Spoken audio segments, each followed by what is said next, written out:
low self-esteem. It was me and my mama, just us in the trauma. Hands up if you know what I mean. I see you, I feel you. I want you to know that you're not alone. I know what it's like not to have a home. Feel like I live in the end zone. I'm the one leading the drives. The crew riding around in a Benzo. Red I'm in charge of my own fate. Left the excuses behind. Now I'm the illest violinist alive. I took the pain and I thrive. But look at me now.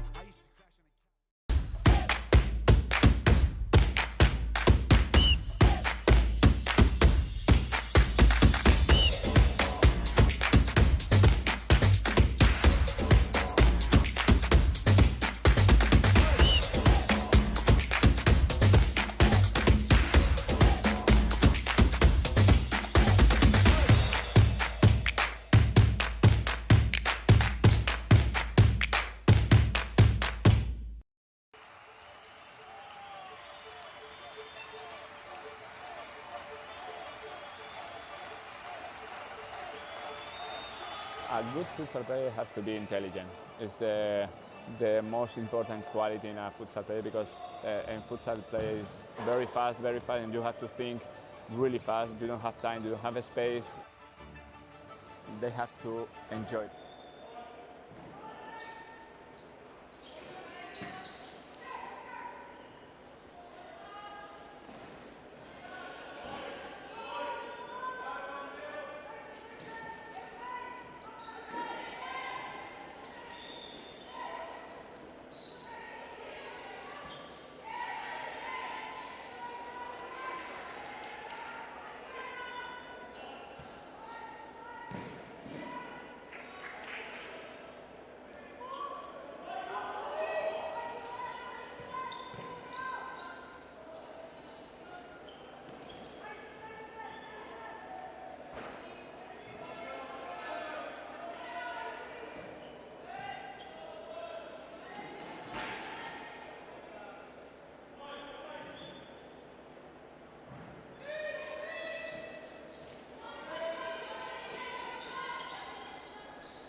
Welcome to round 17 action here inside Ceres Futsal Arena. It is Northern Phoenix up against Eastern 1-0 FC.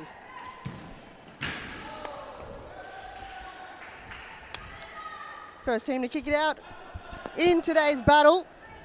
Eastern in the all blue and Northern Phoenix coming from their bye in their dark teal in tonight's game.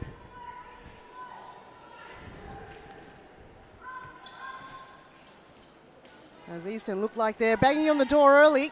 They want to have that early lead. So does Northern Phoenix. What a lovely evening here in Melbourne on a Wednesday evening. We'll be having such a treat earlier on in the week. Actually from Sunday, we were able to have round 16 of Ceres Futsal here on a Sunday evening, which was quite an entertaining round. We're back here on Wednesday. As Northern Phoenix having a full week break compared to the other teams. Here's O'Brien.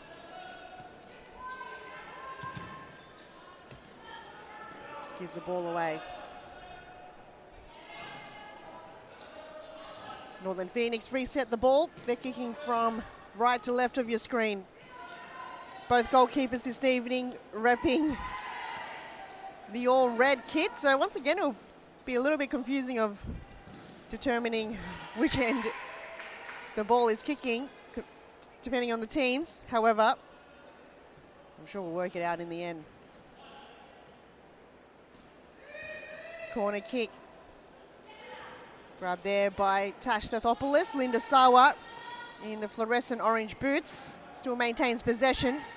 Given away there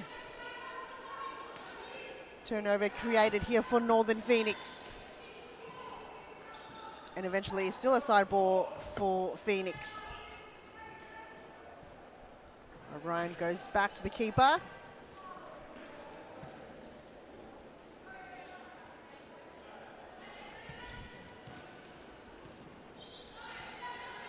Sawa could go, and she does! Linda Sawa opening the scoring for today. Eastern FC are in front. They've done well to create that opportunity up forward, and Linda Sawa was able to collect that ball from Grober. Didn't have the first touch turned, and then was able to find the sweet spot on the left.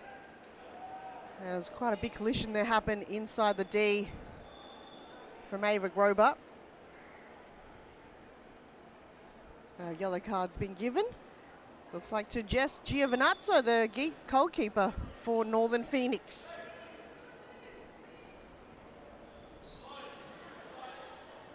Free kick has been given, an indirect free kick, looks like it. Michael Ciara's just writing in his little notepad. And Ava Grober, can they make it 2 back-to-back goals here for Eastern FC? They do. It's come off last from a Northern Phoenix player. And Eastern FC are up 2 goals in a matter of a minute. May have missed the free kick, but the foul actually, but the free kick you just see here, it's just that little sweet spot on the left side or the right side of the keeper. May have also gone through the legs of Jess Giovinazzo. And FC, Eastern FC are up.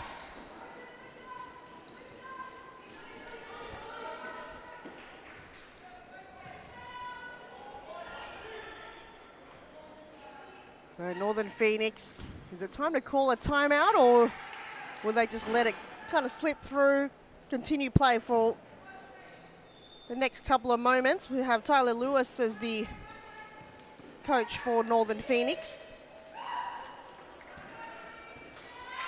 Oh, and it's gone the other way, an own goal by Eastern FC have given Northern Phoenix their first. A little bit unfortunate last desperate attempt of defending. It may have been Annabelle Hosking that was last touch there for Eastern FC.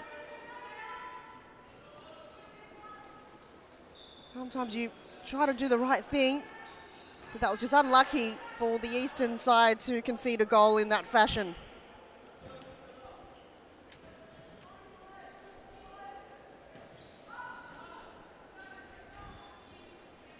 So 2-1 here inside the first game of round 17. Games to follow after this. Preston going up against Melbourne AQ. Third game of this evening is Heidelberg versus Melbourne Evolution, and Western United facing off against Fitzroy in the final game of round 17. Carlton Hart takes the bye in this week's fixture. They'll be back next week versus Eastern FC in the first game. Oh, what a strike there. Not a bad attempt. Northern Phoenix would like to equalise. Here's Christine Hanna to May O'Brien.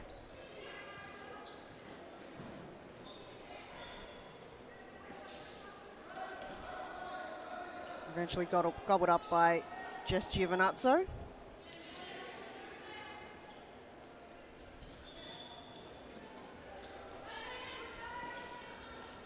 Grober cuts the movement across to Hosking, asking for the return ball. Don't think they're on the same page. 14 minutes, 45 left on the clock here in the first half. Eastern FC in the lead by a goal. Alana Shanley on the court for Northern Phoenix. Hannah positioned herself well to cut the pass. Looking for the right side. It does get there in the near post. Saved by Tash Sathopoulos. Shanley lurking inside the D. quick release from the keeper, O'Brien. Cut off the pass again.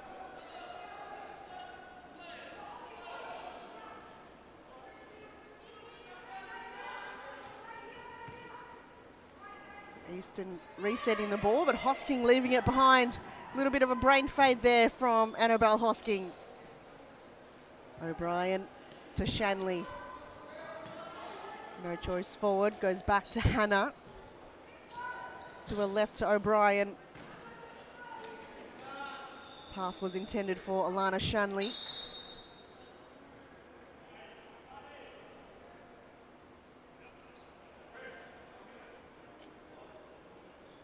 I've got a new player come on board for Eastern FC. Annabelle Hosking came off.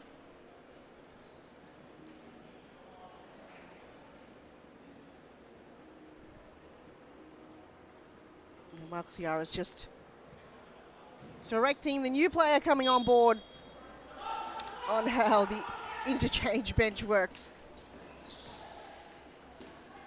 We'll confirm the player's name for you. Here's Sauer again. It's gone wide to the left.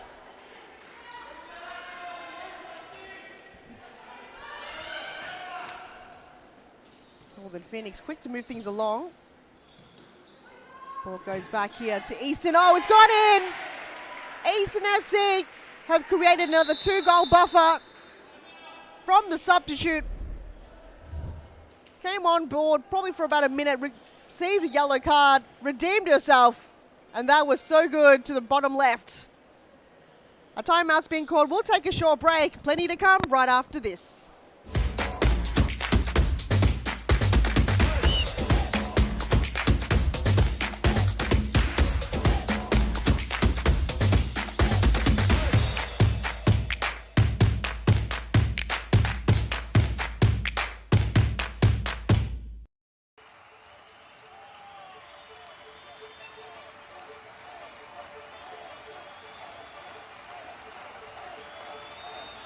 A good futsal player has to be intelligent. It's the most important quality in a futsal player because in futsal play is very fast, and you have to think really fast. You don't have time, you don't have a space. They have to enjoy the game. This finally futsal or football or basketball or tennis, it's only a game, so they have to enjoy. If they don't enjoy the game, they don't improve. No, they know that we know as coaches that every day is good for improving your level, so you have to work hard every day. It's detail, it's important for improve your career. The group is the key of success. If you don't have a union group, you can win some matches, you can win some tournaments, but finally you don't win the. Welcome back. A timeout called by Northern Phoenix as they trail again by 2 goals. The last goal scored by Eastern FC's Claudia Comito, number 60, came on the court probably for about a minute before the 3rd goal for Eastern have scored. Eastern FC looking to continue their winning streak.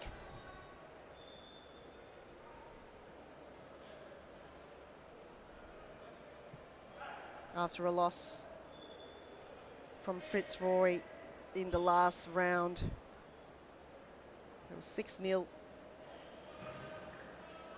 in round 16 as a set piece is here on the edge of the D for Northern Phoenix. Christine Hanna and May O'Brien in front of it. Here's O'Brien straight into the keeper. Terrific decision making coming from Tash Southopoulos. Came way out of her line and put her body on the line. Here's O'Brien.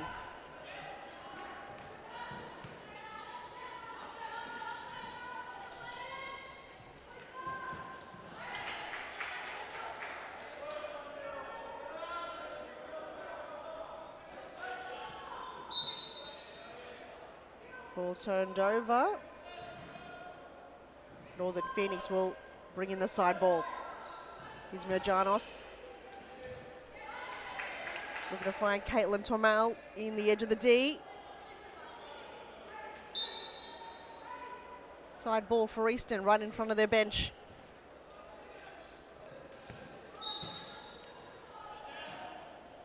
Claudia Comito just running out of room on that occasion. Some quick futsal going on here inside Cirrus Futsal Arena. Both teams still got the energy. Got plenty of players on the bench if either of the players do feel like they get tired. It is quite another hot, humid one here inside the arena. Don't feel it much as a spectator. But as a futsal player, you do feel that. Sathopoulos looks up, chips it over towards Philanima Dalic. Didn't get that to ground. And Tamal, bit of a heavy touch there, wasn't able to get the final touch towards goal. She'll have another opportunity here. Goes to her right. Martello asking for the corner kick. And Northern Phoenix will get the corner.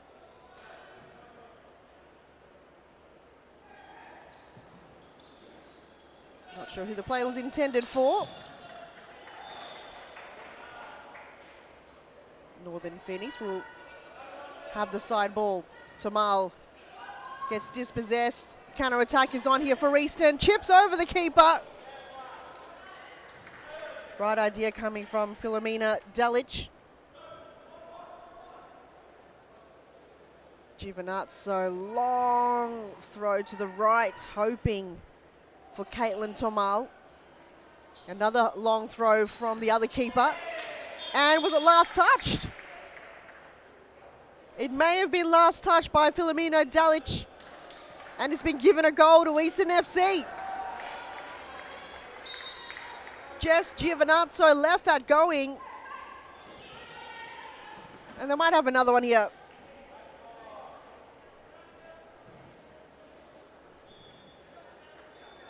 4-1 for Eastern FC.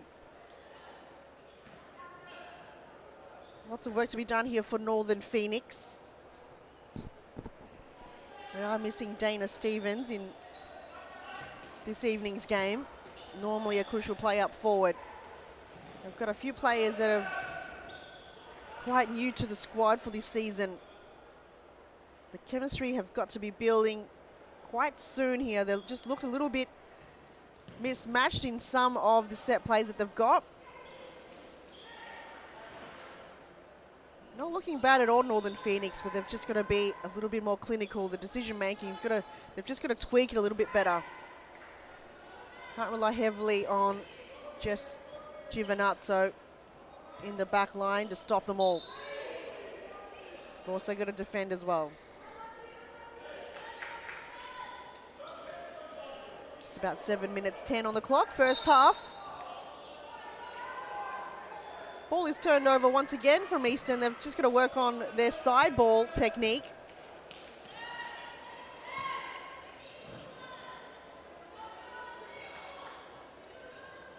Right idea there coming from Chloe Martello.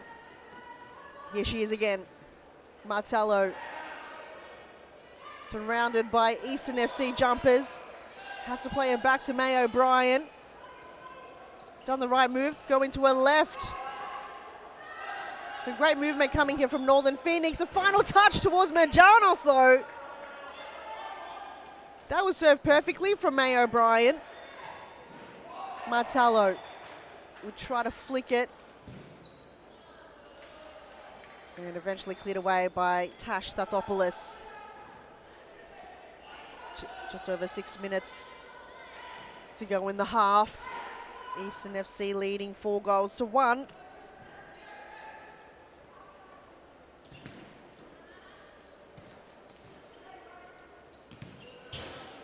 Hosking looking to pass Merjanos. Merjanos waited patiently in the same position. Martello lays it to her right. Right idea there coming from Aisha Duplessis.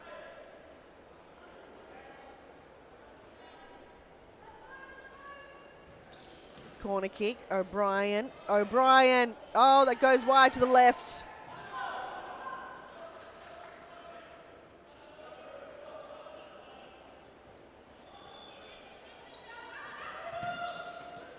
How good has May O'Brien's been? She was missing in the last game, but gee, love to see her play on the court for Northern Phoenix. The aggression that she brings to the game, and also just you feel she enjoys the futsal as well. And such a young player to be so dynamic. Can learn a lot here in Sirius Futsal. Here's Tasha Thopoulos, goes long, just over the crossbar. She'll make those runs time and time again. Tasha Thopoulos, one of the most bravest goalkeepers in the competition. The only other player I can think of that can take those risks is Liz Ayer from Fitzroy. Right idea from Martello once again, curled the ball. Long throw from Giovinazzo towards Martello.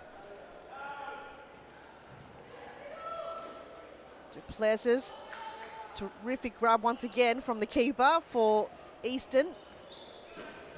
We'll try something again, give the long throws towards Dalic. She's already scored a goal in a similar fashion. Why not try that again? A lot of set plays coming from Northern Phoenix. Just haven't worked well for them. They haven't been on the same page, so perhaps communication could be key here for Northern Phoenix going into the second half.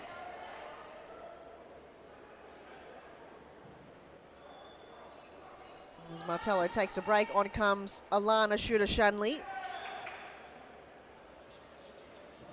Scored a terrific goal last week. We will see something in today's game. Here's O'Brien, she'll make the run to Shanley. Looking to pass back towards O'Brien. Too much pressure coming from Eastern FC. Long throw towards Shanley. Good hands coming from Sathopoulos.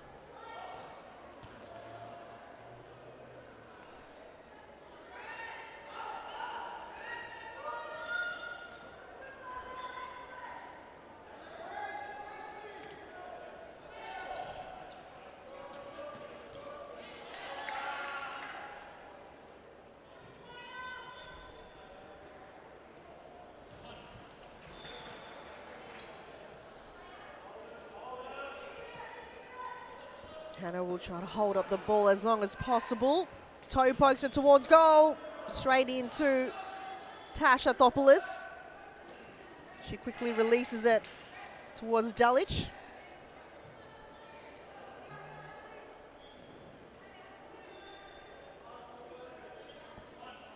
Corner kick from Sawa. Oh, that was brilliant! Once again, Philomena Dalic finds it back of the net from her head or from a corner kick from Linda Sawa. What an assist. We haven't seen a goal like this in so long. You just see Linda Sawa just breaks through in between the defenders, chips it over, and Dalic straight in from her head.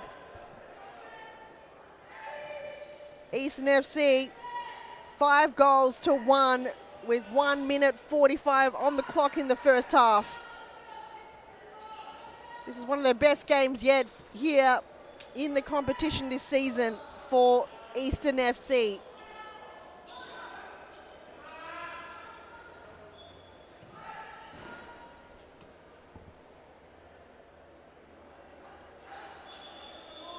A little bit of a shame they're just not a consistent team. They've got weeks where they've on point, everything works well for them, and then you've got games like last week against Fitzroy where they were unable to find the back of the net.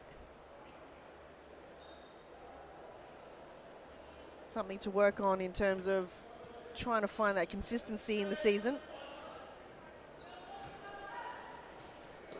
The week prior to Fitzroy, they versed against Western United. It was 3-1, so that was a very close game. And then to go the following week, losing to Fitzroy 6-0, so it's just hope that they can find consistency in their game. They came very close to Melbourne Evolution as well, and Heidelberg United. Were able to win against Carlton Hart. and Fitzroy. So if they can hold on to the next 23 minutes of the game and maintain this lead, could be their third win of the season. As this is the last passage of play for the first half. Eastern FC dominating and able to find the back of the net 5 times, where Northern Phoenix scoring 1 goal. Lots of work to be done in the second half. We'll take a break and we'll see you in the second half right after this.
I grew up with low self-esteem. Was me and my mama, just us in the trauma. Hands up if you know what I mean. I see you, I feel you. I want you to know that you're not alone. I know what it's like not to have a home. What a bow. Feel like I live in the end zone. I'm the one leading the drives. The crew riding around in a benzo. Red I'm in charge of my own fate. Left the excuses behind. Now I'm the illest violinist alive. I took the pain and I thrive, but look at me now.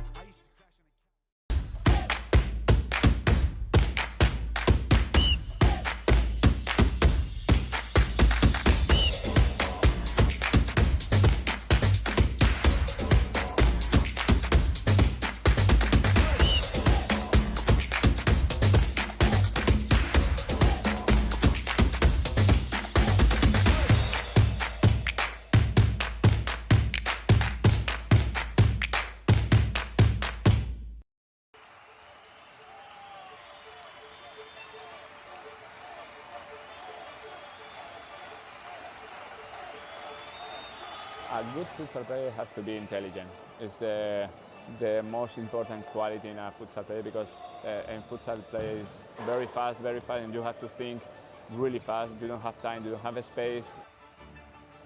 They have to enjoy the game. This finally futsal or football or basketball or tennis. Second half underway. Eastern FC scoring 5 goals in the first half. And the goal scored from Northern Phoenix was an own goal by Annabelle Hosking for Eastern FC. So lots of work to be done here for Northern Phoenix in the second half. As Grover lines up, what a terrific early start in the second half for Eastern FC. As Ava Grover gets her brace. Straight off the whistle. Who would have thought Eastern FC would come charging? Grover waited until the ball bounced and hit it so hard, it almost went through the netting. 6 goals to 1. Eastern FC are on fire at the moment. They dominated in the first half, and looks like they are just continuing off what they started in the first. Linda was able to start the goal scoring for Eastern FC, and then it was Claudia Comito straight off the bench. I think she came on for about a minute. And then Ava Grover scored from a indirect free kick for Eastern FC. And Filomena Delic scored from a long throw assist from Tasha Thopoulos. And the second goal from Delic was from a corner kick by Linda Sawa and headed her way into the goal. And then starting things off here in the second half, Ava Grover. Gee, what a cracking goal she just scored there.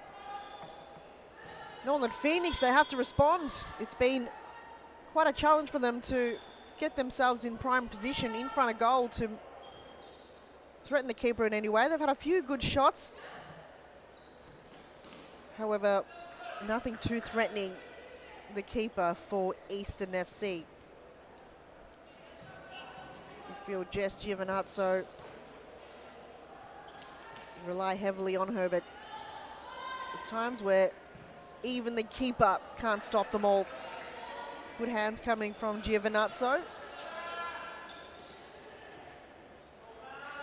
A lot of teal ribbons from a lot of the players. Not from every player, but from majority of them. I think they've got the Hayley Russo effect. Here's Giovinazzo towards Matallo. Cut off there by Delic. Northern Phoenix, you can feel they are missing their player Dana Stevens, who was so dominating the last time these two teams met in round 8. Northern Phoenix was able to defeat Eastern 11 goals to 3, but I think it was about 5 or 6 of those goals were scored by Dana Stevens. Christine Hanna had a good game in round 8. So did Alana Shanley. So they're going to dig deep here, Northern Phoenix, to find a way to get that ball in their attacking half, where Eastern FC was able to capitalise on most of their chances in the first half. Northern Phoenix, this looks a little bit better. They've well set up here in the defensive line for Eastern FC, able to track their players. And their defensive technique is able to deny Northern Phoenix. Here's Grover, Linda Sauer. Both of them couldn't make a decision on who to give the ball to. Eventually, nobody had a clean possession on it. Here's Hosking. Goes wide. Oh! I think it was a fingertip save there coming from Jess Giovinazzo. That was Michaela Juric. Striking that one on the right side. Giovinazzo finding the footy kick. Tasha Thopoulos ran back inside the D. Ball too heavy for a teammate to collect. 18 minutes 25 on the clock. It's the final half of this game. 1 out of 4 games being played here in this round.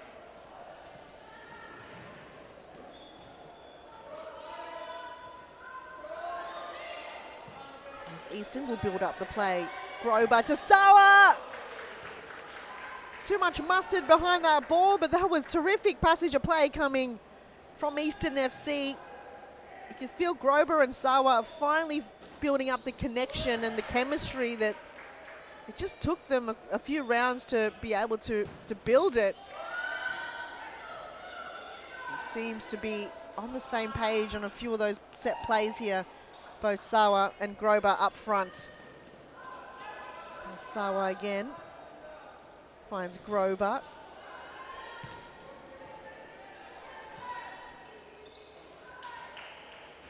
And eventually will be a corner kick for Eastern FC.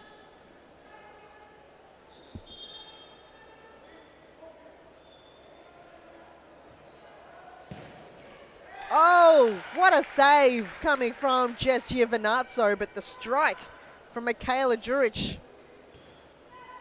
Gee, again, Tasha Thopoulos wants to join the party. Eastern FC taking any chance and every opportunity they've got. Grober did well to steal it, wasn't able to find their teammate. Michael Ciaris, one of the officials here in tonight's game. Seeing something on the far end of the court. Grober came back to collect. Looking for Sawa. Desperate to keep the ball in for Eastern. Eventually it'll be Northern Phoenix. Here's O'Brien. Can go all the way. No, gonna ask for the 1-2. And a near post strike. Trying to keep the keeper on her toes. Northern Phoenix corner kick.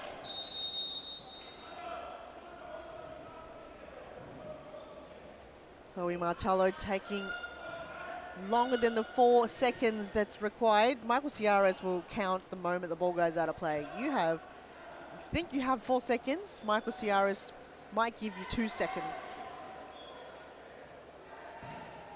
Bit of a risky play there from Jess Giovinazzo, way out of her line. Wasn't able to clear the ball away. Luckily her teammate came back, tracking back. Ball still kept alive. Awkward bounce. 15.5 minutes remaining in the game. Eastern FC started this second half with a bang by the goal from Ava Grober, but since then Northern Phoenix is able to find a way. Terrific defending once again from Ava Grober. No chance there for Phoenix to even have time or space to strike it. O'Brien can go all the way, she does, but denied there again by Grober. Hosking. Grober clears it away. Ava Grober is absolutely everywhere in this game. Breathing down the necks of everyone from Northern Phoenix. Such a workhorse, reads the play so well. Hannah headers it.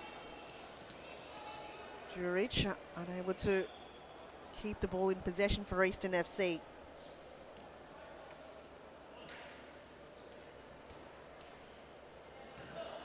So Eastern FC remaining in 8th place and will continue to after today's game.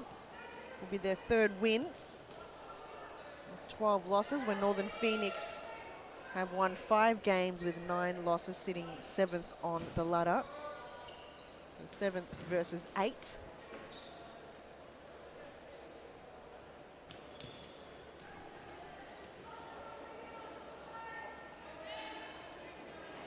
There's O'Brien. Couldn't move the ball forward as we see Anastasia Andrew on the court. Haven't seen her play for Eastern FC for quite some time, so good to see her back repping the number 13 for a squad in tonight's game. We've got 3 on the bench, Eastern. It's good to see a lot of players come on board. Oh, what a strike! Kumito.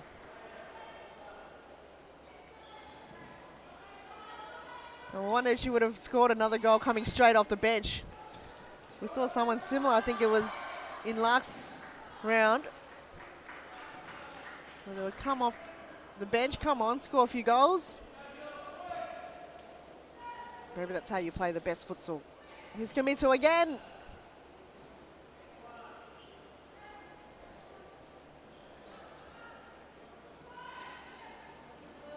Still no timeout called in the second half.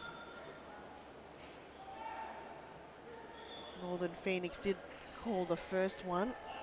Eastern FC happy to just let the game continue on as it is, because they're leading by 5 goals, which for them, they know they've got in the bag. We know futsal, anything can happen, but the way Eastern FC is playing at the moment, they'll just continue to score goals if they can. Here's Hannah. Goes to a right to O'Brien. Passes one, looking to pass back in the back post. Andrew And Komito looking to keep the ball alive.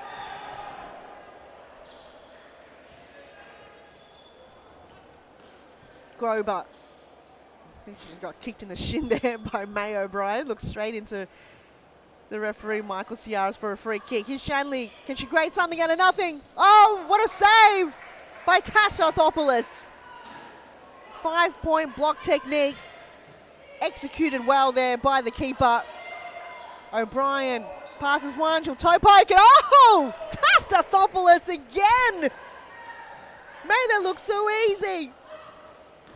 Cat-like reflexes. Third time save by Tash Arthopoulos. My word. Keeping Eastern FC in the game. They've been so resilient here, the defense of Eastern. If it's not the players that are defending the ball and maintaining their structure and blocking on the shots, it's Tash Stathopoulos in goals, doing 3 back-to-back saves. They're not easy to do. And she was able to execute the technique. Oh, it's gone in by Alana Shanley. Shooter Shanley touched that in a manner.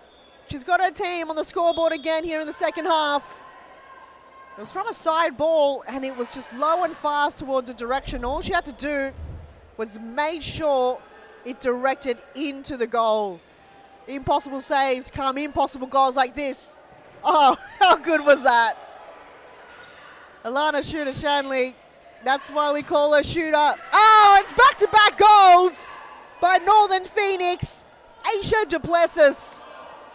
She's beaten the keeper. And she's got Northern Phoenix with another heartbeat, another 5th gear here. Terrific turn, good foot movement. And through the legs of the keeper. What a terrific goal. 6-3. They've got a heartbeat. They've finally found their groove here, Northern Phoenix. Not sure where they've been in this game, but they finally have woken up. 2 back-to-back goals. That's where we want to see Northern Phoenix be very creative in those type of situations. Just takes 1 or 2 goals to get them uplifting as a team, get them that motivation that they require. Here they go again. Duplessis, back to May O'Brien. Goes wide to Spasato. Cleared away by Hosking. She's drawn in a corner kick for Eastern FC. Under 9 minutes remaining in the game, and Northern Phoenix, we've seen them come back. We thought it was game on already, until Alana Shanley went, no, we're still in it.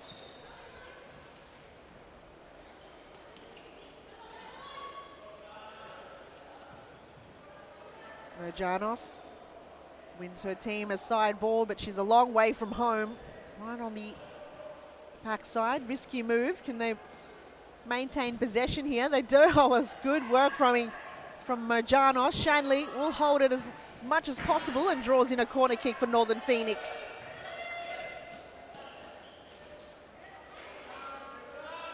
Pass got cut through. Merjanos. Oh! This is where they can be lethal. Duplessis, right idea. They'll try again here. Duplessis hoping to find the pass back towards Merjanos. Sathopoulos. She's really moulded her way into a futsal goalkeeper here in Cirrus Futsal. Oh, what a terrific goal! Eastern FC creating a 4-goal buffer now. Philomena Delic, 3 goals. She's on a hat trick. Just curled its way there in the near post and then just finished it off there inside the D. So a terrific header goal earlier from a corner kick by Linda Sawa to Delic. And then now she's goal hungry. I think it might be her second game for Eastern FC. I have to confirm. But they'll be able to recruit players that just gelled well with each other in this game. There's sometimes if you bring on 2 or 3 new players to the squad, it does take some time to create that chemistry, but we just feel they've already gelled well in this game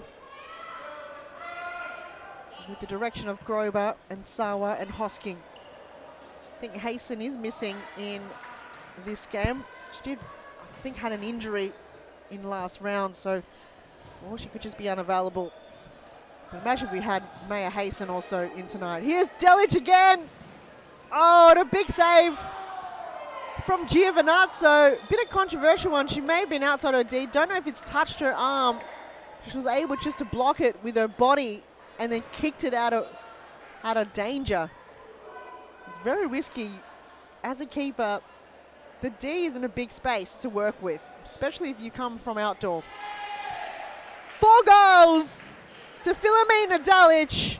What a terrific performance coming from Eastern FC. She's been so accurate and on point each and every time. The turn and then the angling. She's beaten Jess Giovinazzo. 8 goals to 3 with 5.5 minutes to go. Eastern FC. They did let 2 back-to-back goals from Northern Phoenix, but they've scored 2 goals to get them back with a 5-goal difference. They've made it a little bit harder for Northern Phoenix to catch up in this game. 6-3 was almost okay or all right, as Tasha Thopoulos kicks it straight into the stands. Did see last week with Diana Kotsabis on the squad for Eastern, and she had probably the biggest fans I've seen for an individual player. They even brought clappers along. I think it was one of the second half last game or something like that. And every time she had possession of the ball, the crowd went crazy. As a timeout's been called, 4 minutes 34 on the clock. We'll take a break and we'll see you right after this.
Timeout call by Northern Phoenix as they line up for a corner kick. Delic on the move against May O'Brien. Ball is still kept alive.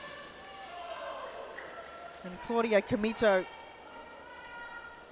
looking for a second goal. Already have scored 1 in the first half. Coming straight off the bench. She received a yellow card and then shortly after was able to score a goal for Eastern, their second goal of tonight. Oh, May O'Brien lines up from absolutely nowhere. That was something out of nothing. She took her chances, rolled the dice, and it paid off. May O'Brien. Too much time and space. She looked up. Look at that. Execution at its best. The power and the precision. Doesn't get any better than that from May O'Brien. I talked about it in the first half. She's one of the players you love to see. She's adapted to to serious futsal, playing her first ever season. She's been around futsal in Thomastown and Futsal Oz for quite some time, but able to get a lot of more game time and now being a key role in Northern Phoenix. Oh, and another goal scored by Philomena Dalic. The assist from Tash Sathopoulos, the long throw again has connected to Dalic. This is one of the best assists you've seen, and then it's just Dalic is able to get a header on it. 5 goals to Philomena Dalic and 2 from the assist from the keeper, Tash Sathopoulos. I think they've got a few set plays from the book of Fitzroy, because we know how Lizea does that, long throws inside the D. Move along, move over. I think we've found Tash Sathopoulos and Philomena Dalic, the dynamic duo, to create those goals in that manner. 9 goals to 4. This is the best performance we've seen from Eastern FC in this season. It's been a long time coming for them to have a game like this that's been high scoring, and they're able to do it in a fashion like this. What a turnaround. Round 8, we saw Northern Phoenix defeated Eastern 11 goals to 3. And this is a turnaround. This time around, Eastern able to dominate in this game as Tash Sathopoulos will line up. I think it's just gone off the thigh of Chloe Martello. Will be their 3rd win of the season here, Eastern FC. They were able to beat Fitzroy and Carlton Hart, and they'll have Northern Phoenix as another team they were able to be victors over in this season.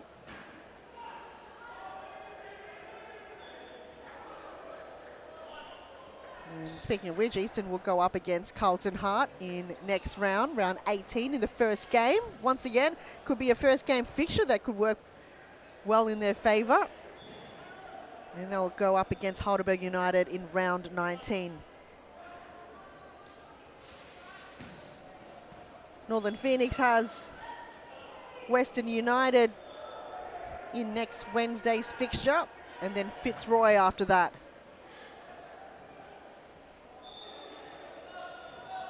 Though the ladder positioning won't change much, Northern Phoenix will hold on to the 7th place on the ladder, and Eastern will maintain 8th on the ladder. There's 1 minute 20 left on the clock. Got quite a few comments in the chat. I'm not entirely sure if I could answer the questions from a few of the fans.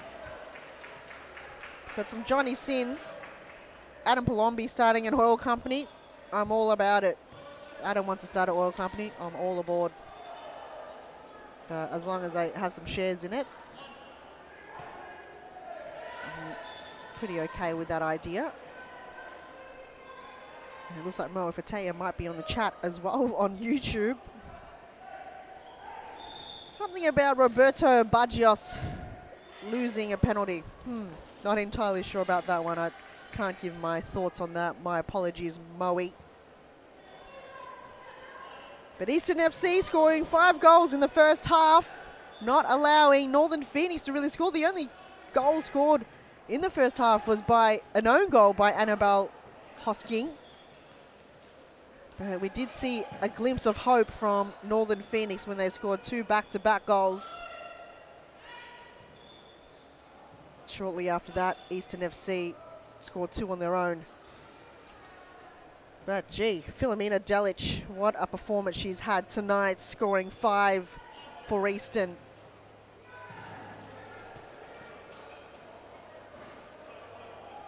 Annabelle Hosking being crucial to the squad, and also Ava Grober able to direct players from the back line. How good is Claudia Comito?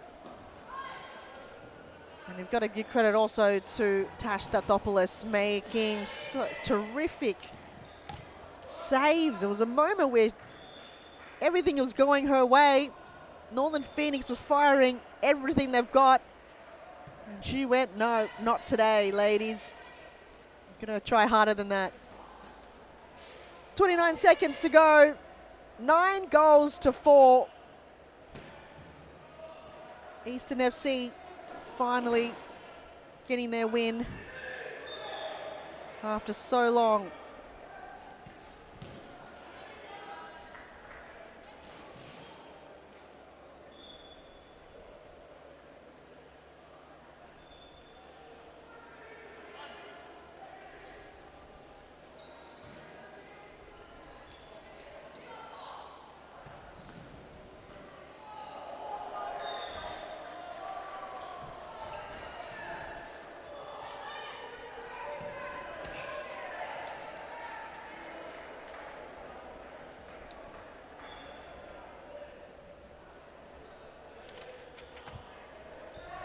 As the stream will continue for the entire night. Up next will be the game of the round. Preston up against the Melbourne AQ. Then Heidelberg Evolution will follow, and Western United will face off against Fitzroy. The final whistle of this game. Huge congratulations. After 10 rounds, Eastern FC have finally got their win, their 3rd win of the season. What a magnificent performance they upheld tonight up against Northern Phoenix. Huge congratulations once again. And the final score of this game, it's Eastern 9, Northern Phoenix 4.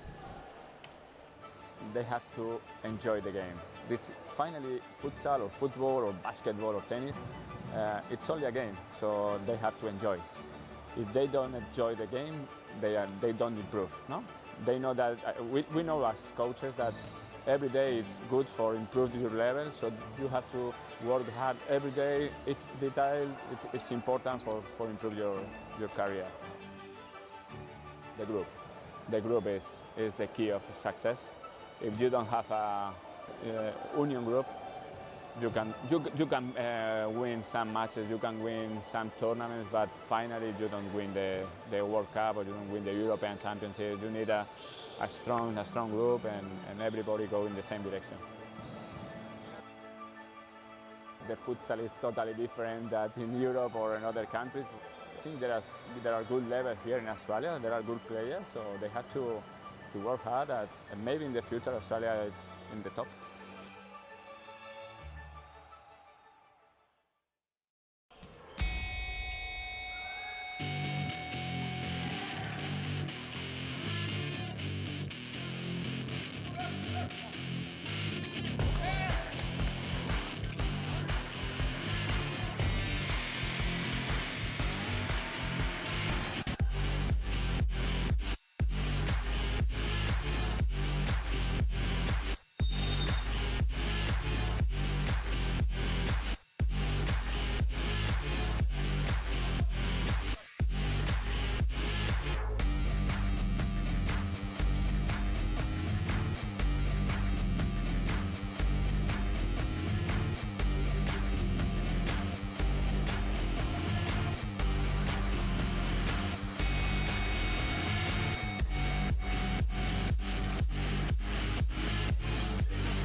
Welcome everyone to the post-match interview. I'm here with Philomena Dalik from Eastern FC. Philomena, wow, what a performance. Congratulations on the win. Thank you. Is it your first game here for Sirius Futsal? Second, actually. I played last week, first game. And yeah, this is my second. What a performance, though. Is the first game always a little bit daunting? You're kind of coming new to the scene, getting used to the players and all the rules. And then the second game, I think you've eased up a little bit more. Yeah, I think so. The first game, I couldn't even kick a ball straight, to be honest with you. Like, I was just all over the place. I didn't know where I was. I had no idea about the rules. The ball was smaller because I play outdoor as well. The ball was small and I was like, what's going on? But yeah, today felt a lot better for me, yeah. A lot better, like scoring, I think it was 5 goals in the end. 2 from headers or 3, I think, and 2 from Tash sewing it inside the D. I think you're probably going to be one of those players that's just going to continue to throw it to inside the D. Yeah, well, that was my instruction actually. Costa, the coach, he was like, all right, Phil, when you're on, go straight on the keeper, receive it, either lay it off or turn and shoot or whatever. And it just kind of worked. And Tash, she's got a great throw as well. So she was just piffing them at me and, yeah, it worked well. Whatever worked also was from Linda, that corner kick. Wow. And then it got you in the far post. Yeah. That really rarely happens. I haven't seen anything kind of executed in that manner. Did you kind of trust Linda to kind of feed that ball towards you in that fashion? Yeah, well, I actually played with Linda, I think it was last year at outdoor. So we kind of have a little bit of a connection going on. And I did like a little subtle one of these. So I was like up here and it just worked. Yeah, so it was really good. Outstanding performance once again from your team. Is it more you're building that chemistry? Because a lot of new players come on board, especially yourself. Are you kind of getting the feel that that's building, especially with Ava as well and Claudia in your team? Yeah, it was actually really good. I played with Ava as well, outdoor. And then I obviously know Linda and Belly, Annabelle. And Claudia I just met today, and I met last week. Everyone seems really nice, chill. I think everyone knows that we're just here for the fun, and obviously we want to win, and we've got a good connection so far. Can't wait to see more futsal coming from you, Phil. Congratulations once again. I won't keep you any longer. 3rd win of the season. Congratulations. And yeah, can't wait to see more futsal. Thank you so much. And up next, it's Game of the Round. Preston up against Melbourne IQ. We'll see you then. Left the excuses behind. Now I'm the illest violinist alive. I took the pain and I thrive, but look at me now.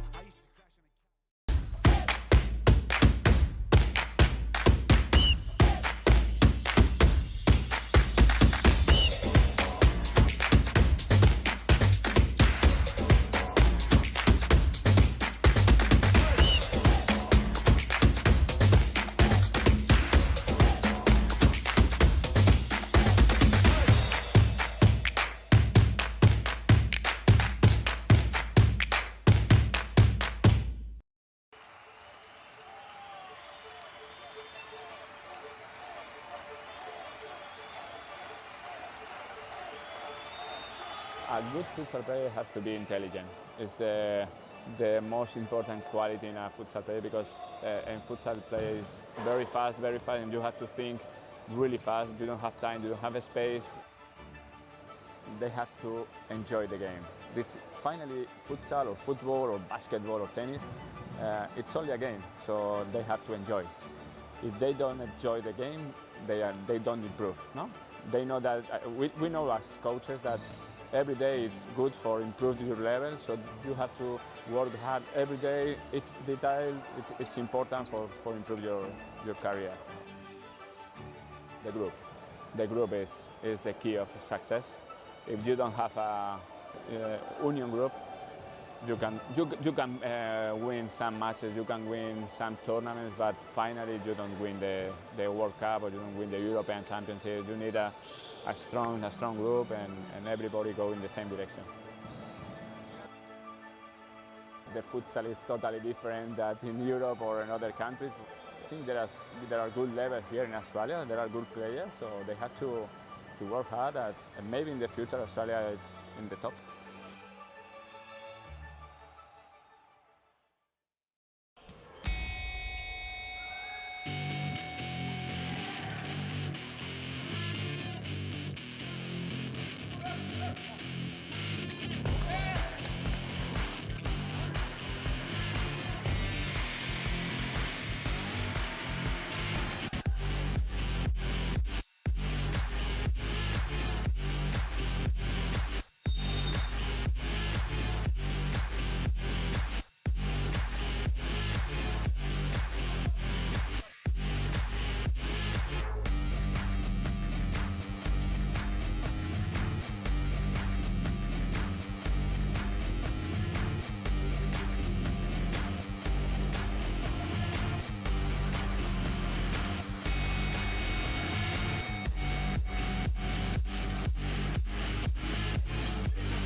low self-esteem. Was me and my mama, just us in the trauma. Hands up if you know what I mean. I see you, I feel you. I want you to know that you're not alone. I know what it's like not to have a home. Feel like I live in the end zone. I'm the one leading the drives. The crew riding round in a benzo. Red I'm in charge of my own fate. Left the excuses behind. Now I'm the illest violinist alive. I took the pain and I thrive, but look at me now.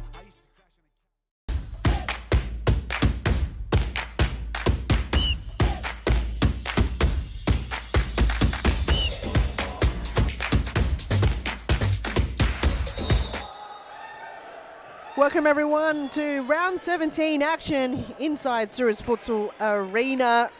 It is Wednesday night futsal. It's the 2024.2 season. Preston up against Melbourne AQ in game 2 of round 17. If you just joined in, the first game, quite an entertaining one. Eastern FC receiving their third win, defeating Northern Phoenix 9-4. And this game of the round, it is Preston in the All Black up against ladder leaders Melbourne AQ. Preston kicking from right to left of your screen. Melbourne AQ in their signature green colour, kicking from right to left. Left to right. My apologies. I'm getting all my things wrong. Melbourne AQ in last round, winning 13 games in a row. Doesn't get any better than that as Preston on the move. The starting lineup for today's game for Preston: in pink, in goals as the shot stopper, Emma Olsen, number 32. We have Stephanie Galea, number 10, just on the ball now. Emma Langley's number 2. Sydney Allen with her signature headband, number 9 for Preston. And number 3,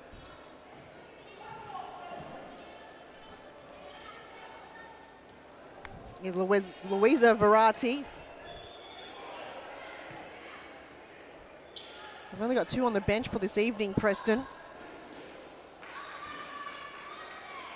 One being Alexandra Sinclair on the bench.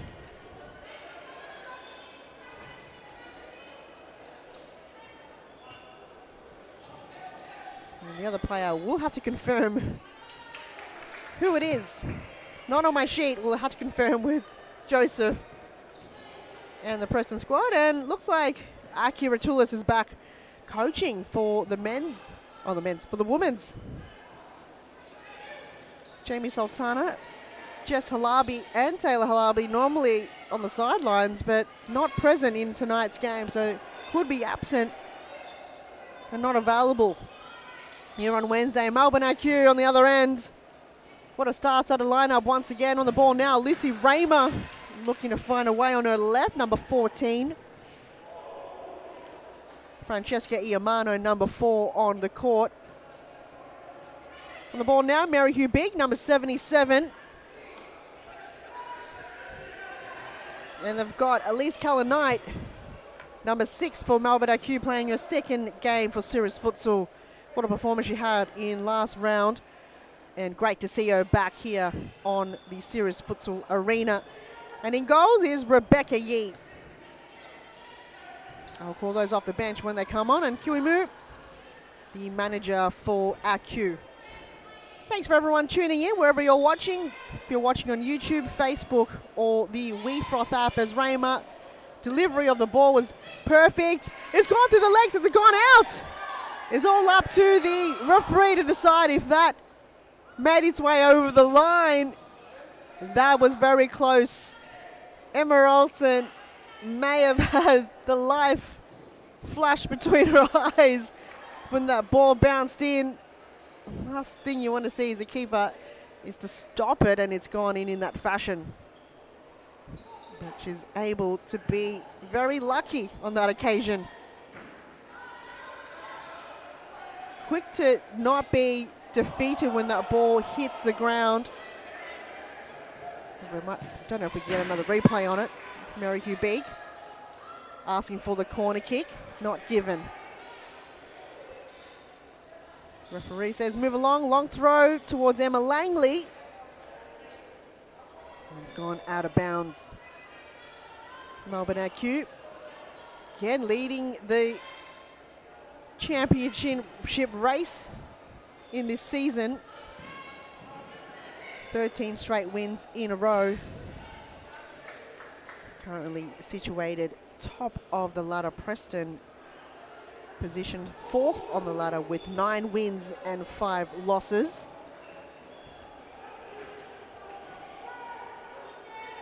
They want to finish top 4. Fitzroy 3rd, Western United 2nd. Emma Olsen mops up. Quick release towards Sydney Allen as Mammy Ambo makes her way on the court for Melbourne AQ. Here's Cullen Knight. Wow, what a rocket shot from range. Looking to curl it into the near post. Olsen got it covered though. She'll have another opportunity again. Looks to go wide. There, too much ball movement as Preston will reset. Can't allow too much time and space given to any of these AQ players. Pass cut off there by Iamano. Looking to gain a little bit of territory. Cullen Knight on her left. Asking for the corner kick, and she does receive it. Bit of a late call coming from Benjamin Cullen on the far end. He's in the purple, one of the officials in tonight's game. Michael Ciaris being the other referee on this end of the court on your screen. To see him there on the edge of your screen on the right. You also see Aki Ratours, very rare appearance. Here's Allen. Her run got cut off there by Mary Hubeek. Langley will bring it in right in front of your screen here.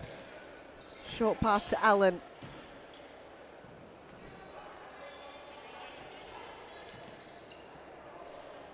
So this is the 3rd game played in a week. We had round 16 played on Sunday evening. That was only 3 days ago. So a very quick turnaround between games for a lot of these players. Preston was up against Heidelberg United, and that was a very close game. They were trailing for most of the game, didn't score in the first half, and was able to get their team into a penalty shootout. It was 1-1 towards the end. And Preston was able to capitalise on their chances like they did exactly that. They opening up the scoreboard. Sydney Allen behind it. It was from Emma Langley. Find the connection towards Steph Galea in the back post. She was able to find Sydney Allen lurking there. You see here, Galea held it for a moment, looked and run towards Allen, and Allen was able to get a foot on it. The ball was the vision was blocked there by a few of the players in front of it, but in the end, didn't matter. If the ball made its way to the back of the net, it counted as a goal, and Preston are up 1 goal. Oh, and a response from Mammy Ambo. Big save from Emma Olsen. As Alexandra Sinclair, number 18, is on the court for Preston. Steph Galea takes a break.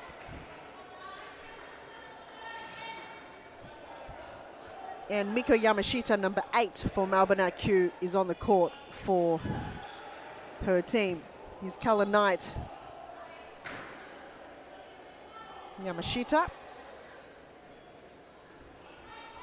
So Preston looking to try to maintain the lead as much as possible. They do not want to allow Melbourne AQ in the game.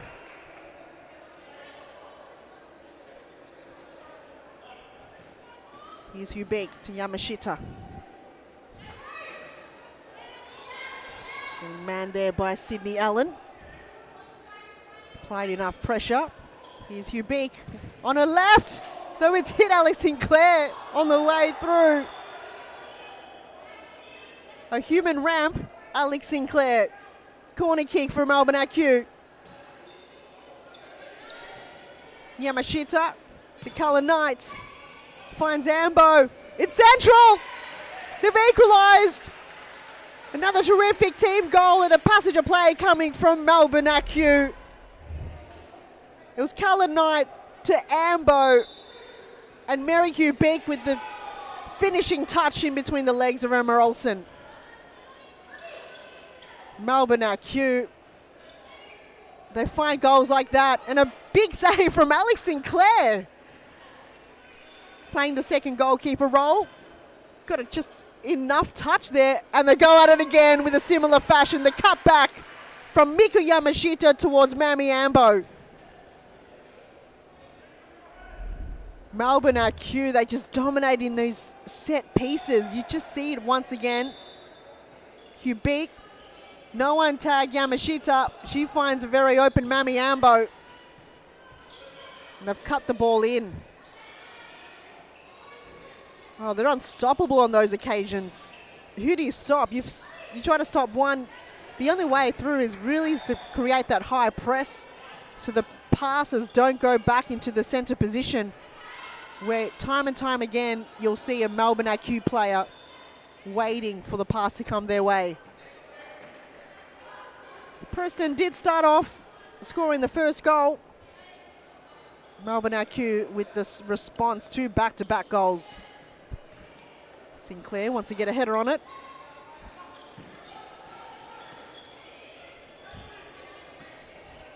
Galea. Allen back to Langley. On her left. Oh, it's hit the post. Preston on the move, just inches away from the equaliser. Galea using her body well. Yamashita tries to be creative there. Side ball. Here's Hugh Beek. Hooks up to find some positioning from Ambo. And Emma Langley, last one to touch that one. Corner kick for Melbourne AQ. As Lucy Raymer is back on the court. 11 minutes 10 on the clock in the first half. A very close encounter. And the momentum swing is back in AQ's way. Here's Cullen Knight on her left. AQ's feeding her the ball probably 2 or 3 times already, but the first touch has to be a lot better. A little bit more time there is Allen. Looking to curl it, but it's an own goal from Yamashita. That was intelligent play coming from Sydney Allen. She maintained possession for as long as possible, hoping for a deflection, and exactly that.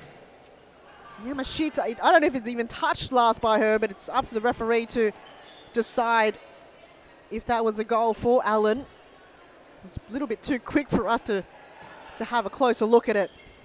So the equaliser's back on, and can Preston find a way back into the lead? Did start off with the lead. It was taken away from them by Melbourne AQ, scoring 2 back-to-back goals. Here's Raymer. Langley. Probably intention wasn't going for a corner kick.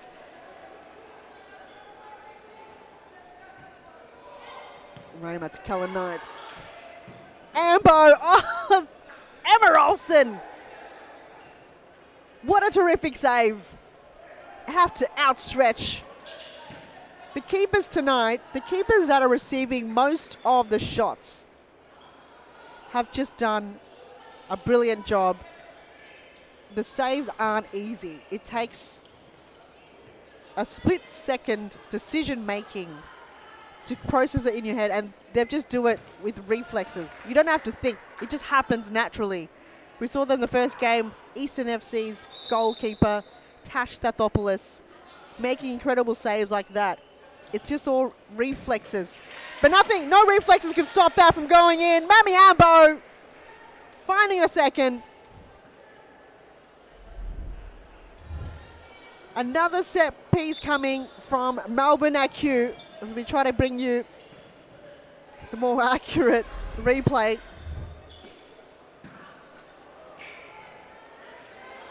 It was called a side ball. Mami Ambo left all alone. and just bottom left. She's unstoppable. You allow her any time or space, and she'll be able to punish us. A late in from Jess out. Normally she's part of the starting lineup, but she's coming on the court with 8 minutes to go in the game. Turn from Yamashita. Melbourne IQ, they've got, I think, 5 on the bench. 4 or 5 on the bench. You replace one player with another, and you replace, can't remember who they took off, Mami Ambo, and you replace her with Jess Au, and you still got Francesca Iamano, Lucy Raymer, Mary Hugh Beak. Oh, wow. Oh, Callan Knight. She's got a target on the left side of the goal. I think she's looking for something there in the near post. 3-2. Here they go again, Melbourne IQ. They have to clear it away. Sinclair will put the burners on towards Langley. No, Sinclair towards Sydney Allen, rather. And Jess Au on the other end.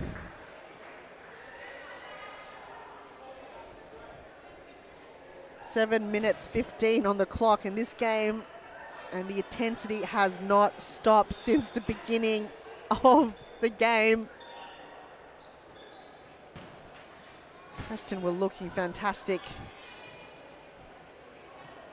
Were able to find the opening goal just to ease a little bit of nerve, because you know when Melbourne IQ starts putting their kicking boots on, they're unstoppable. Here they go again. Sinclair wins her team a side ball.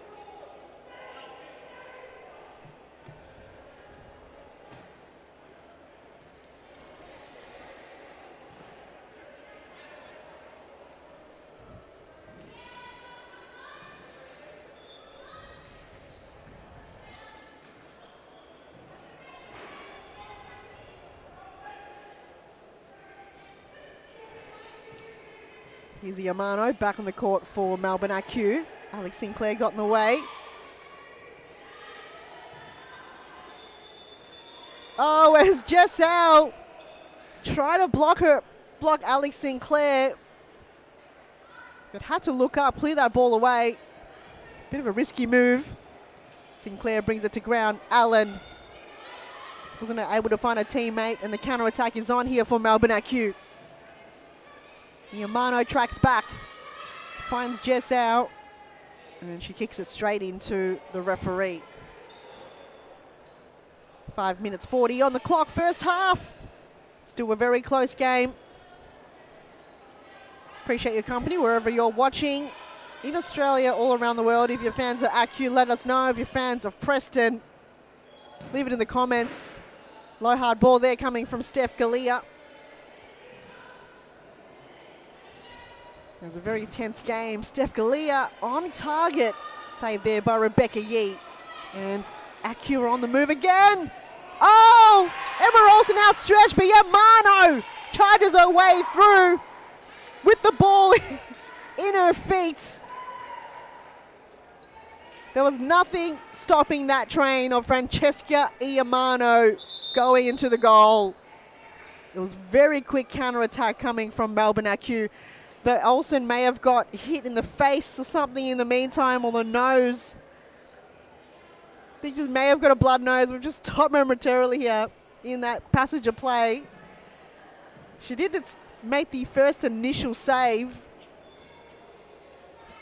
But then Iamano just continued her run. She's going to go into the change rooms to sort her blood nose out. We might take a short break while Emma Olsen fixes her bit of a blood nose situation. So we'll be back soon.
Welcome back. The goal scored earlier from Francesca Iamano may have collided heavily towards Emma Olsen as she just had to sort out her blood nose. Looks like she's okay now as play resumed. 4 minutes 40 on the clock here in the first half.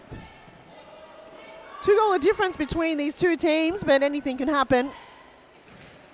The comeback could still be on. Preston, will they keep up with the intensity of Melbourne AQ? Got to dig deep and find a way. They've only got 2 on the bench in this evening's game.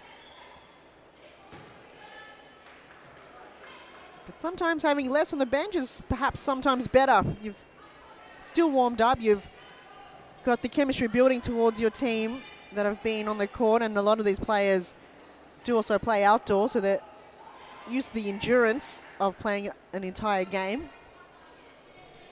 Sometimes if you spend too much time on the bench, you cool down and you kind of lose your momentum. Here's Sydney Allen up against Mary Hubeek. The pass had Emma Langley and Steph Galea, but didn't use any of the options. Here's Verratti to Langley, looking to cut the ball in. Ball goes back to Verratti. Very solid defending coming from Melbourne AQ. They're not allowing any possible movement forward. They're just creating this block, this brick wall.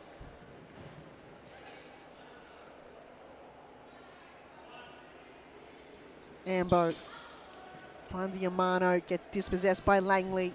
AQ retrieves it back. Langley cut the pass off, but Mary Hubeek came to clear it away. Allen trying to be creative. Couldn't find her teammate on that occasion. There's Hubeek and Olsen outstretched again.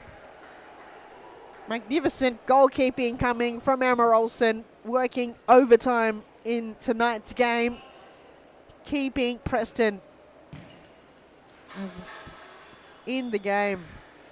She's got a fingertip on it. Another corner kick for Melbourne AQ. Ambo to Hubeek. Too much mustard behind the ball. 2 minutes 20 on the clock in the first half. Still a very close game. Did see these two teams battle it out last time in round 8, and the final score was 8-3. Can Preston keep it a closer gap? Or will Melbourne AQ dominate in the second half as they always do? In the final 10 minutes, that's when they start unlocking and scoring all the goals. You think it's going to be a close game until probably about 5 to 10 minutes resume, and then they just went, we're going to start kicking goals now. We saw that on Sunday evening against Western United. It was first versus second. It was a very close game just until the very end, where Melbourne AQ was able to score, I think it was 2 to 3 goals. Western United almost were in the game at one point. AQ, goal scoring team. This is round 17, and out of the 14 games they've played, they've scored 100 goals. 100 goals to be exact, and Iamano wants to add to that tally. They've only conceded 31 goals. Oh, and a bit of friendly fire. Francesca Iamano kicks it straight into Mary Hubeek, and Alexandra Sinclair wants to move things quickly down the right side. Langley fires it, but it's gone left. I think Mary Hubeek is still winded. That's I guess what you get from being in the way of your teammate. Here's Jessau to number 77, Mary Hubeek. Langley got in the way. Jessau positioned herself well, still keeping the ball alive, but it's hit the side netting. 10 seconds remaining. This is the last passage of play. Can Preston find a late goal? Langley, so close. Right idea on the volley. And the whistle blows for the halftime Melbourne IQ scoring 4 goals to Preston 2. We'll take a break. Plenty of action to come in the second half. Don't go anywhere. We'll see you soon.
I grew up with low self-esteem. It was me and my mama, just us in the trauma. Hands up if you know what I mean. I see you, I feel you. I want you to know that you're not alone. I know what it's like not to have a home. What a bowl. Feel like I live in the end zone. I'm the one leading the drives. The crew riding round in a benzo. Red I'm in charge of my own fate. Left the excuses behind. Now I'm the illest violinist alive. I took the pain and I thrive. But look at me now.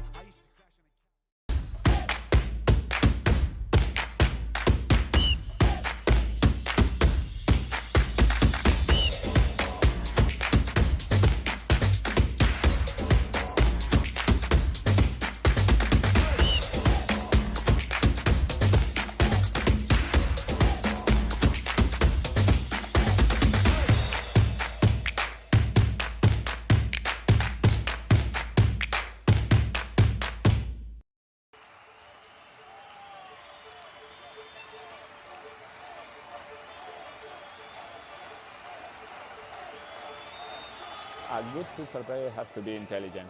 It's the most important quality in a futsal player because in futsal play is very fast, and you have to think really fast. You don't have time, you don't have space. They have to enjoy the game. This finally futsal or football or basketball or tennis, it's only a game, so they have to enjoy. If they don't enjoy the game, they don't improve. No, they know that we know as coaches that every day is good for improving your level, so you have to work hard every day. It's detail, it's important. Second half about to be underway here inside Sirius Futsal Arena. It is game 2 of round 17 action. Wednesday night futsal here in Thomastown, broadcasted live to you from those that bought you, Sirius Futsal Men's. So Thomastown is the place to be if you want to watch futsal. Wednesday evening it's the women's and Friday it's the men's. We've also got Division 2 Sirius Futsal for the women's every Thursday evening as well, so check it out. If you're in Thomastown, come down, watch futsal. It's high entertainment, high action as Melbourne IQ holding the lead, 4 goals to 2. Current ladder leaders. They are unstoppable since their first game against Melbourne Evolution in round 1, and it was the first ever game in the season as their only loss so far. If only they would have find the win then in the Melbourne Derby. But since then, 13 games have been unstoppable for Melbourne IQ. Had a few teams come close, unable to defeat Melbourne IQ. The best season they've had in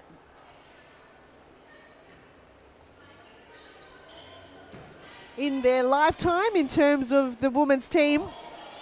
They did buy Melbourne FC, which I think was previously Pascoe Vale before that, or was it Baldwin? I can't remember now. And what a fitting to to come all this way, many, many seasons, a lot of trial and error. And finally they've found a way into be a team they are today. Here's Yamashita. Jess Au gets dispossessed and cleared away there by Emma Langley. Preston making their serious futsal debut in 2018. Still yet to win a championship for the women's. They've been in the top 4 position for so long. Here's Jess Au. We'll lay it off to Cullen Knight, playing her second game for Melbourne AQ, second serious futsal game. The former Matilda player. What a recruitment they've brought on for Melbourne AQ. Low ball from Jess Au. Though still in possession of Melbourne AQ. Cullen Knight tries to find Mammy Ambo. Here's Sinclair to Verratti. Steph Galea lurking in the back post on her own. Ball didn't go away. As Ambo will line up. Oh, it's hit the the second attempt from Cullen Knight. Oh, she's hit it wide again. She's got to view the ball kind of more centrally in the far post, but the near post, she's been favouring that area.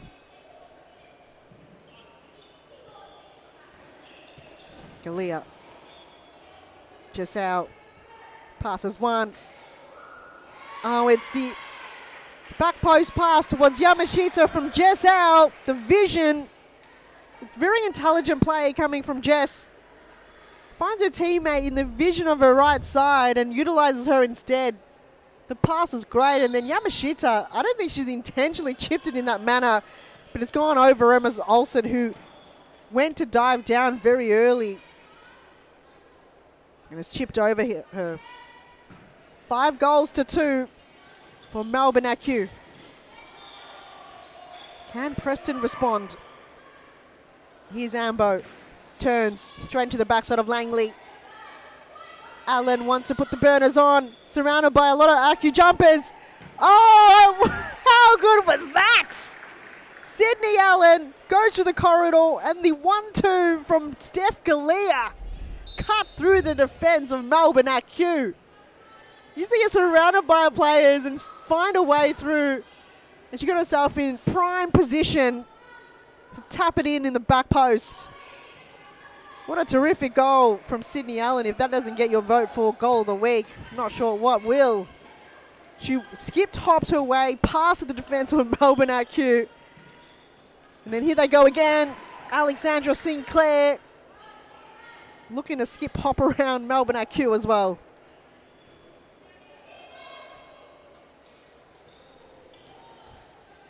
They've made it a 2-goal difference. Can they get a next one here, Preston?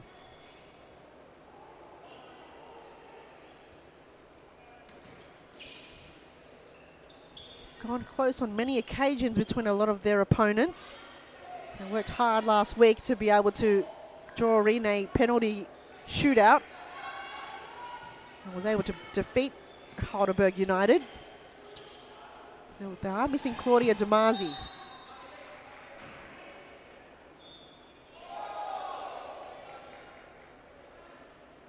One of the first games we don't see Claudia play. She's normally here in every single game for Preston. So one of the first games we don't see Damasi on the squad.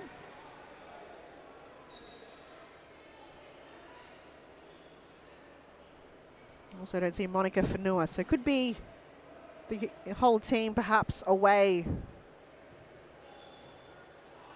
If you're watching, Claudia, Monica, Taylor, Jess, Rachel Gillies, also on the squad. Thanks for tuning in. We do miss you.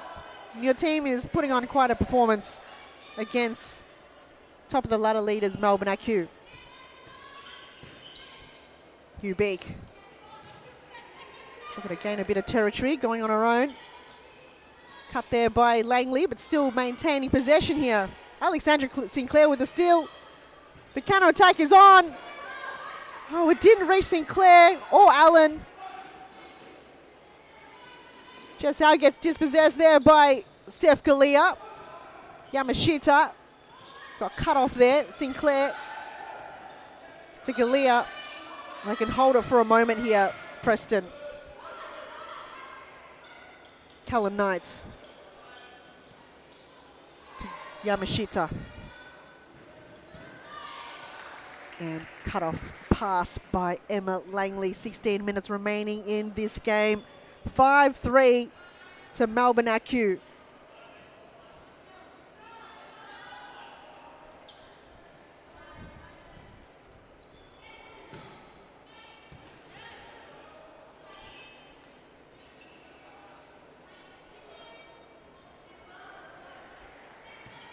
Here's Callum Knight, finds Au on the right. Another physical battle between her and Steph Galea.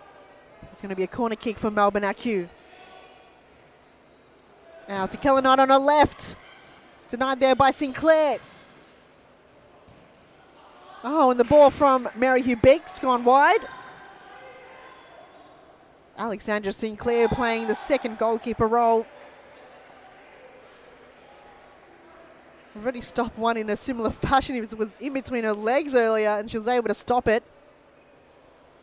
Sinclair, maybe perhaps a goalkeeping career, late in a career, possibly, with reflexes like that.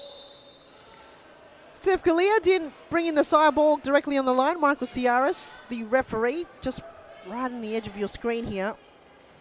Saw that all unfold, so it's a turnover. Here's Melbourne Acu. Building up the play again. Sinclair putting the burners on. Couldn't find Sydney Allen on the far side. Mary Hugh Beek can cut it in. Steph Galea got there first. Here's Sydney Allen to Langley. And by then, the entire Melbourne Acu side have already ran back and tracked back to defend the ball. So it would have been a little bit challenging for Emma Langley to find a first touch on it.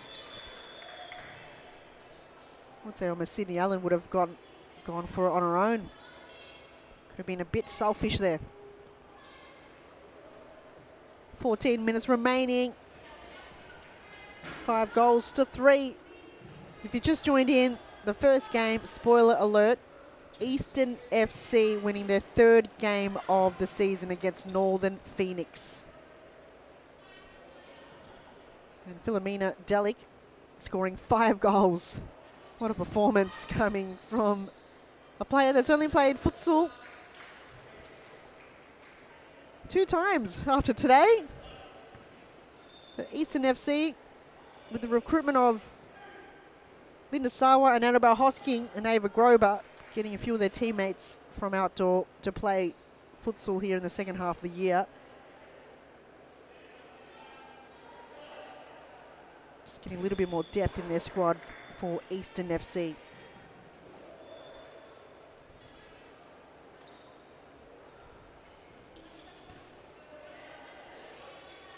It was 9-4 in the end. Northern Phoenix, last time they did have Dana Stevens on their squad when they versed Eastern FC in round 8. Oh, and the topo from Jess Howe. Don't think Emma Olsen even saw that come through. She's gobsmacked. So are we. Let's have a closer look at that once again. Jess Howe rolled the ball first, and I think it was deflected off Emma Langley. Oh, unlucky there for Preston. Where Jess Howe, she knows if you roll the dice and take your chances, what have you got to lose? Absolutely nothing. And what have you got to gain? A goal. Now it's 6-3. Just over 12 minutes to go. Still no timeout called at all in this game. There's plenty of players on the bench for Melbourne Accused that don't really need a rest. Handball not called. Pushing the back. Play on, says the referee. Sydney Allen's getting heckled there by Lucy Raymer. Finds Steph Galea. And Iamano read that ball well. She's getting pushed over the line by Alexandra Sinclair. She's like, get out of my way. Oh, Allen! She had the ball served to her on a platter from Alex Sinclair in the edge of the D. Too much mustard behind the ball. She overcooked that one, Sydney Allen. And Melbourne IQ will build up the play again. Chipped from Jess out towards Raymer. Olsen, long throw towards Steph Galea. Side ball for Preston. Verratti will bring it in on the far end of the court, in front of the stands. Yamano. Pass intercepted. Allen to Sinclair. Blocked by Rebecca Yee. What a wonderful 5-point save from Rebecca Yee. Making her body big. That's exactly what's required there from the keeper. Here's Sinclair. There's Acu in the turnover. Hugh Beak. Slide save or slide tackle there from Alex Sinclair. Haven't seen too much slides coming from Mary Hugh Beak in this game, actually. Yamano, woof, rockets it towards a goal. Raymer on her left, slapped away by Emma Olsen. Verratti wanted to move things quickly, but Raymer got in the way. On her left, and a split save from Emma Olsen, denying Lucy Raymer a chance in the near post. Corner kick for Melbourne IQ. Yamano will bring it in, short to Raymer. Backs it to Jessau. 9 minutes 50 on the clock. 6 goals for Melbourne IQ, 3 to Preston.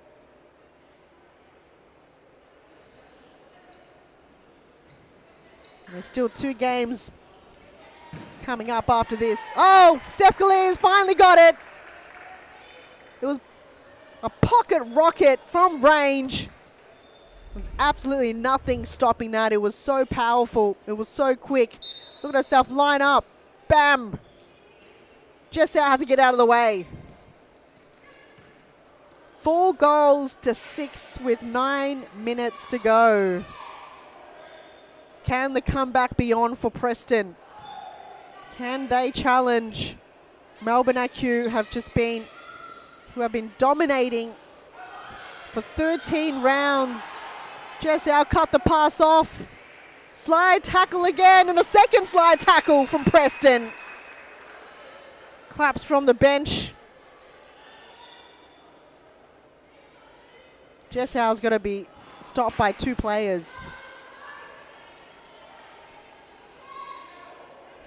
The ball control from Jessau, near impossible to get off her. There she is again. To Verratti, to Allen.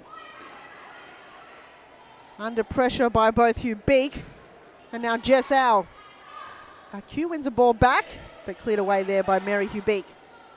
Verratti will bring it in for Preston. Short to Allen.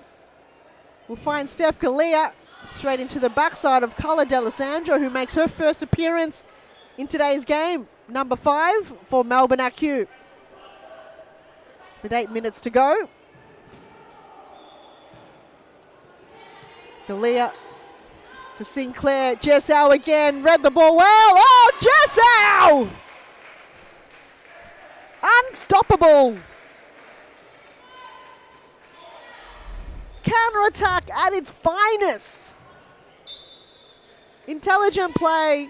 That's not the right replay, but she read the ball well, intercepted the pass, made the run down the left, and was able to direct the ball in a diagonal position into goal. Let's watch that again. Ball control was great, and you just see her just toe pokes it. As a timeout's being called by Preston, we'll take a short break, and we'll see you in the final moments of this game right after this. Futsal player has to be intelligent. It's the most important quality in a futsal player, because in futsal play is very fast, and you have to think really fast. You don't have time, you don't have a space. They have to enjoy the game. This finally, futsal or football or basketball or tennis, it's only a game, so they have to enjoy. If they don't enjoy the game, they don't improve. No, they know that. We know as coaches that every day is good for improving your level. So you have to work hard every day. It's detail. It's important for improve your career. The group. the group is the key of success.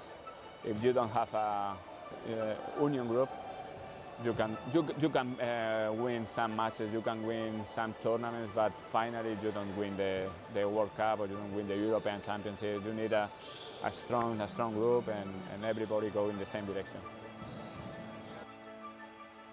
The futsal is totally different than in Europe or in other countries. I think there are good levels here in Australia. There are good players, so they have to work hard and maybe in the future. Just when you thought you were so close in winning the race, Melbourne IQ puts up another hurdle for Preston.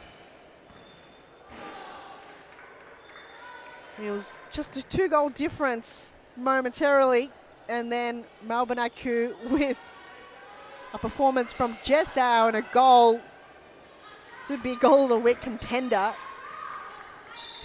She brings something out of something like magic, a little bit of pixie dust from Jessau. Just such a quality player. So many years of futsal in front of her still.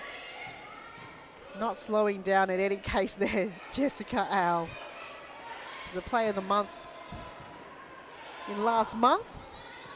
Very fitting if she doesn't get that again. 6 minutes remaining in the game, and Melbourne IQ are holding the lead. They were trailing at one point at the beginning of the game when Steph Galea scored the first goal. Was it Sydney Allen? Can't remember now. But since then, they were able to either be equalised or hold the lead. Can they hold it for another 5 minutes 45? No other games to follow after this. It's Melbourne Evolution against Heidelberg United, and the final game to finish off round 17, Western United up against Fitzroy. Is a free kick given to Preston. An indirect free kick in the edge of the D.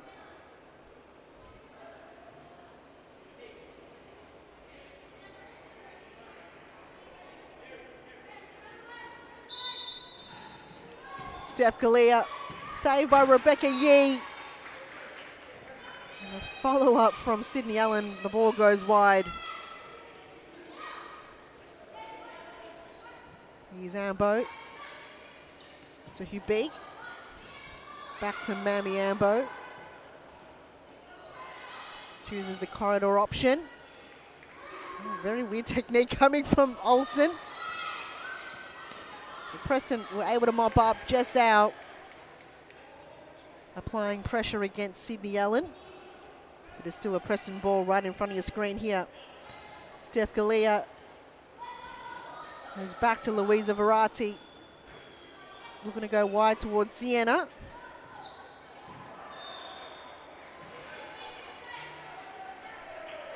Preston only having 2 on their bench. Well, 3 now actually. 2. My apologies. I can't count those that are on the bench. Aki is not playing. Verratti to Sienna. Still a Preston ball.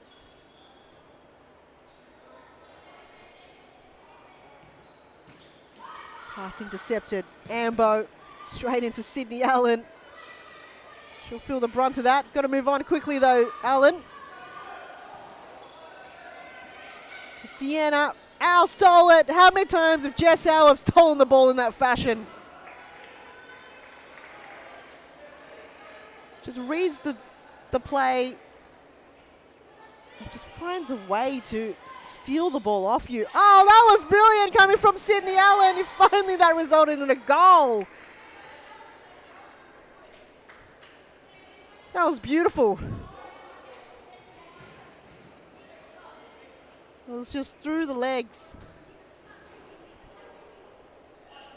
Side ball, or corner kick. Galea. Under pressure from Yamashita. I'll take it again, here's Allen. Oh, Yamashita read that too well. Ambo on the move. She wants to cut it in to Jessau, intercepted there by Sienna. She can go all the way.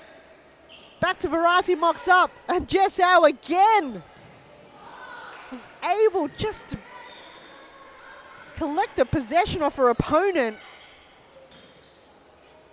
That's where Melbourne IQ's been dominating. You just have Jess out win the ball back for a team.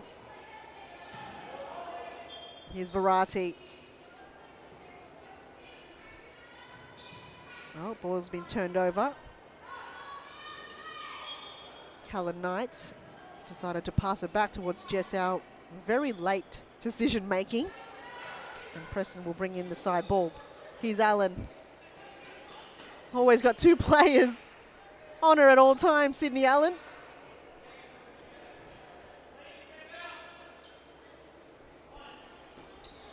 Side ball, chips it.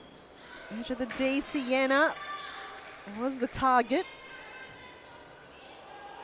Now we're in stop clock territory. Melbourne IQ will try to hold this lead. And Preston come back. Sienna was trying to find Galea. Back to Callan Knight.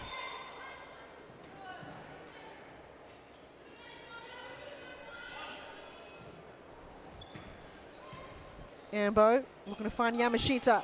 Allen got there. Verratti to her left. Ball too heavy for Sienna to keep it in for Preston. 7 goals to 4. It'll be Melbourne IQ's 14th straight win.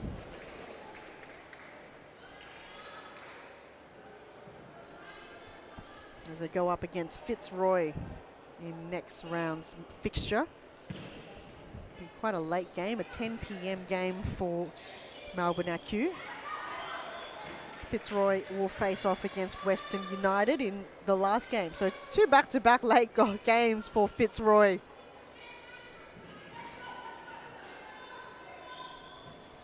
Yamashita to Au. Raymer. Jessau will be another late goal. Emma Olsen said no. Almost collected a teammate in the meantime. 1 minute 11 on the clock. Here's Preston. They will go up against Melbourne Evolution next week. And then they've got a bye the week after. I think Jessau just got knocked heavy there. She's on the ground still.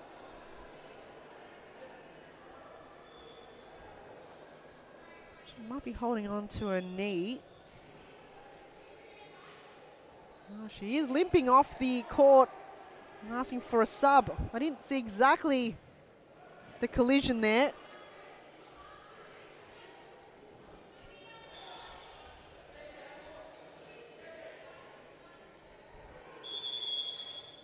It's just an accidental knock from Louisa Verratti. And she is clinching onto, I think, her left knee. Hopefully she's okay there, Jessau. Does look like she's in a little bit of pain. It's always the simple knocks that hurts the most and causes the most havoc. Hopefully it's nothing too serious for Jessau. As we count down 54 seconds to go in this game. Can Preston find a late goal? Here's Galea. Plenty of gas in her tank. Chipped it towards Langley, didn't go away. Yamano brings it to ground for Melbourne IQ. Howard to find a foot on it. And wins her team a corner kick. Jessau is still limping in the sidelines. Doesn't look too good there for Melbourne IQ.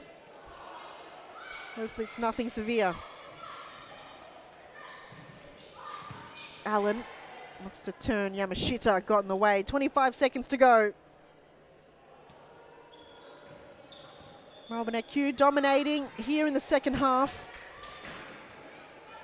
It was quite a close game in the first. We came in the second half 4 goals to 2.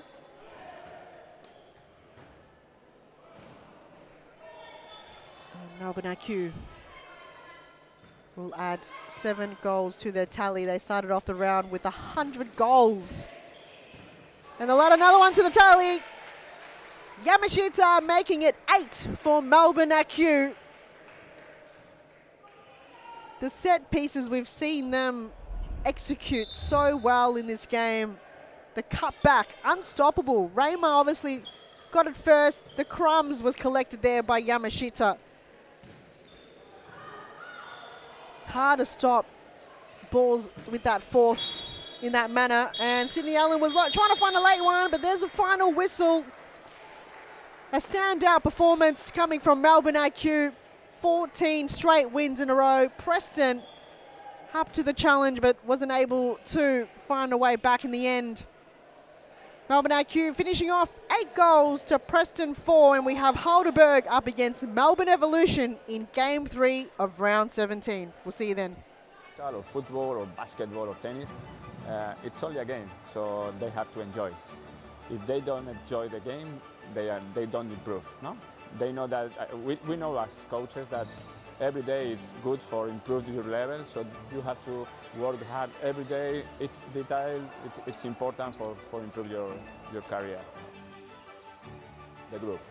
The group is the key of success. If you don't have a union group, you can win some matches, you can win some tournaments, but finally you don't win the World Cup or you don't win the European Championship. You need a strong group and everybody go in the same direction. The futsal is totally different than in Europe or in other countries. I think there are good levels here in Australia. There are good players, so they have to work hard. And maybe in the future Australia is in the top.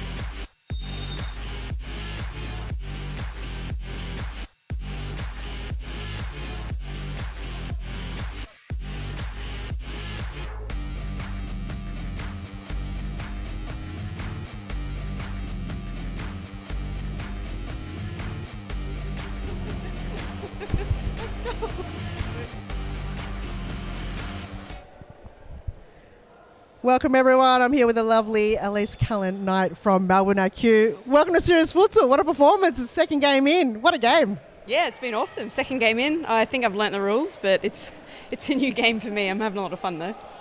Your team, it's just, is it backing you up? Is it kind of building that chemistry with a team that you're not used to playing against? It really moulded you into what the style of Melbourne IQ is. Do you feel that's kind of like a comfort zone to get in a team like that? Yeah, I mean, I didn't really know what I was signing up for, but signing up for the winning team's probably a pretty good decision in hindsight. But no, it's super easy to fit in. The girls are really experienced, really friendly. Still learning the style of futsal. Like, the game is so different. I've played limited futsal in my career, probably just as a kid. So, you know, sometimes I look a bit lost out there, but learning pretty quick. It's a very quick game. I think that there's no time to breathe. There's no time to really make decisions. You got to go at it. And Melbourne IQ is a very fast-paced team. The likes of Jessau and Francesca Iamano. How do you keep up with them? I just watch them. I play in the back.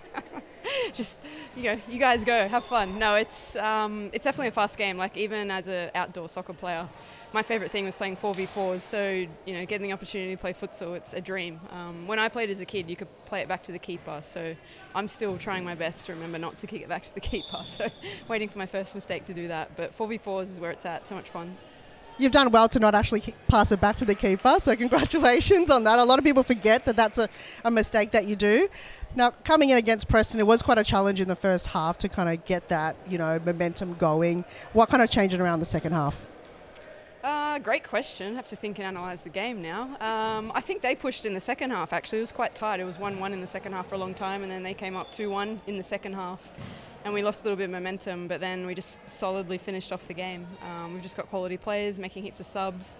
I find the amount of substitutes in futsal is a hard factor to deal with because it kind of ebbs and flows with the rhythm of the game. So you could make a sub and it really impact the game instantly.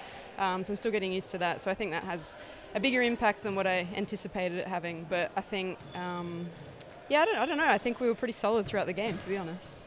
You were banging on the door many times. That left foot You'll eventually get there. Something about that left post that just didn't want to move its way towards your direction. Is there something you want to work on in games coming up?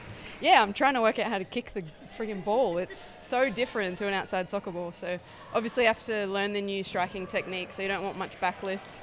In soccer, you've got that long backlift. You just want to get rid of that in futsal. Like, you don't have time for that. But Jess hits it so sweet with her toe. Like, I need to get some tips. I don't know if you saw the goal of hers where she hit it top bins, far corner with the outside of her right toe. I don't know how you do that. So I want to learn how to do that. I think we all do. We want tips from Jessel because she was on the run. She was running at pace and then was able to execute it well. You got to have something from Jessel. Probably tips her and Mami Ambo, Francesca Iamano. Those top three, make it look so easy. I think we got to find tips from them. Yeah, I'll go and have a chat to them. Let's go have a chat. Well, we'll finish off there. Thank you so much for your time. Appreciate your time here. All the best for the remainder of the season. Love to see more futsal coming from you. Yeah, I'm still chasing my first goal. I'm not leaving until I score. We want to be there. We want to see it. Good luck once again. Thanks. Thank you. And it's Heidelberg up against Melbourne Evolution coming right after this. We'll see you then. Really fast, you don't have time, you don't have a space. They have to enjoy the game. This finally, futsal or football or basketball or tennis, it's only a game, so they have to enjoy. If they don't enjoy the game, they don't improve. No, they know that we know as coaches that every day is good for improving your level. So you have to work hard every day. It's detail. It's important for improve your career. The group is the key of success. If you don't have a union group, you can win some matches, you can win some tournaments, but finally you don't win the World Cup or you don't win the European Championship. You need a strong group and everybody go in the same direction. The futsal is totally different than in Europe or in other countries. I think there are good levels here in Australia. There are good players, so they have to work hard, and maybe in the future Australia is in the top.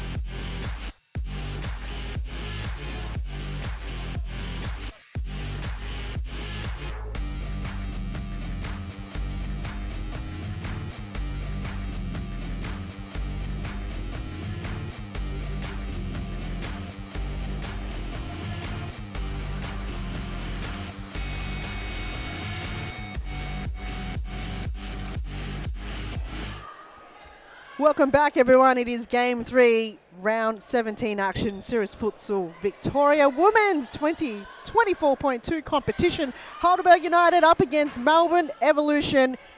Heidelberg in their signature yellow and black kit, and Melbourne Evolution in their dark blue and dark blue shorts. I'm going to say dark blue tops with dark blue shorts. Normally they're wearing their white tops, but 2 games in a row, we see them wear the dark blue. Melbourne Evolution sitting 5th place on the ladder with 8 wins and 6 losses. And very close behind them is Heidelberg United with 6 wins and 9 losses. So this will probably keep the positioning as equal, or they'll probably maintain their positioning after today's game, where Melbourne Evolution will be equal to Preston in terms of points. Speaking of Preston, they were defeated by ladder leaders Melbourne IQ in the last game. It was a very close encounter in the first half, but Melbourne IQ was dominating in the goal scoring in the second half. We had a pleasure of speaking to Elise Keller-Knight in the post-match interview, and she's still yet to score her first goal in Series Futsal, but playing 2 games already. I'm sure third time lucky will be a charm when we see them play next week against Fitzroy. Heidelberg United coming off a loss in round 16, and it was only 3 days ago when they versed Preston on a Sunday evening fixture. It was 1-1, and he went to a penalty shootout, and eventually it was Preston that was able to find the back of the net to get them the win. So Heidelberg looking to come back with the win. The week before that, they lost against Melbourne IQ. They want to be back on winning terms, where Melbourne Evolution, it was a very close game once again with Northern Phoenix. Oh, that was the wrong fixture. Melbourne Evolution against Carlton was a close game in round 16. 4-3 in the end. They scored a late goal, I think in the last 20 seconds of the game to win. Here's Katie Foster, one of the starting lineups, to Molly Burke in the signature pink boots. Sophie Williams on the court for Melbourne Evolution, and Greta Jowett-Smith.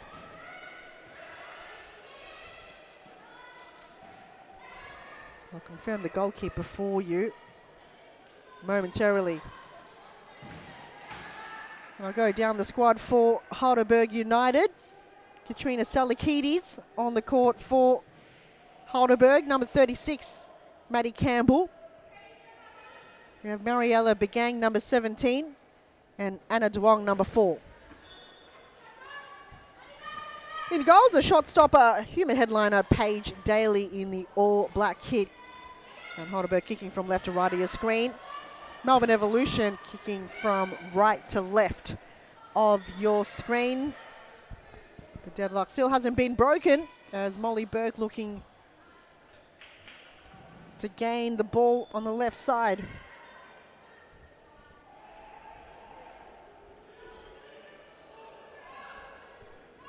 As goalkeeper Amelia Kibble for Evolution. Playing a shot stopper. Rebecca Davies being the manager for Evolution in tonight's game. So not present. Still nursing an injury. Probably waiting for full recovery before she makes her way back on the court. As Chris Malloy, number 14, he's on the court for Melbourne Evolution. First strike on target. Saved there by Paige Daly. 18 minutes 20 on the clock here in the first half.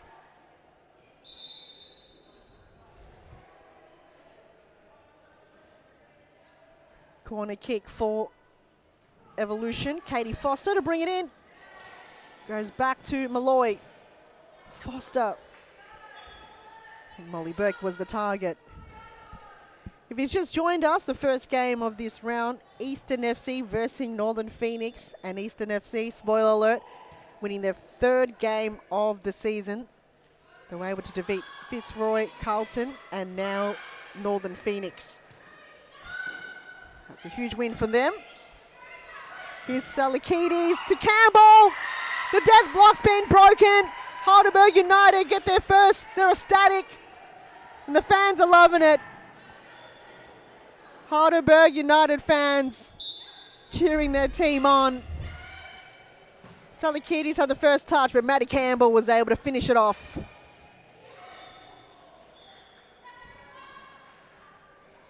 Though plenty of futsal time to come, we did see Heidelberg United lead the game for most of the first half and some of the second half against Preston last week.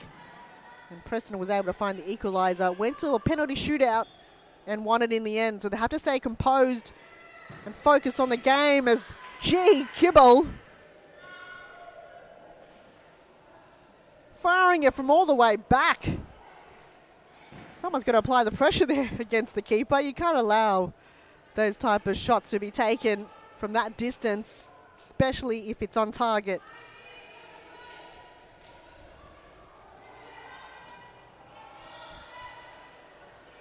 Salakidis to Isabella Chincotta. And a Duong. Pressure coming from Sophie Williams towards Salakidis. Still Heidelberg United's side ball. Chincotta.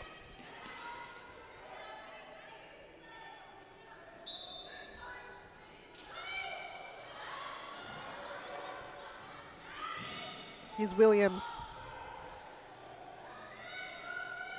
Got too many options. He's it back to Burke, who's have tracked back. On comes Keely Lockhart for Heidelberg United. Number 9. Also repping the same colours and same number for the Heidelberg United's outdoor MPLW team.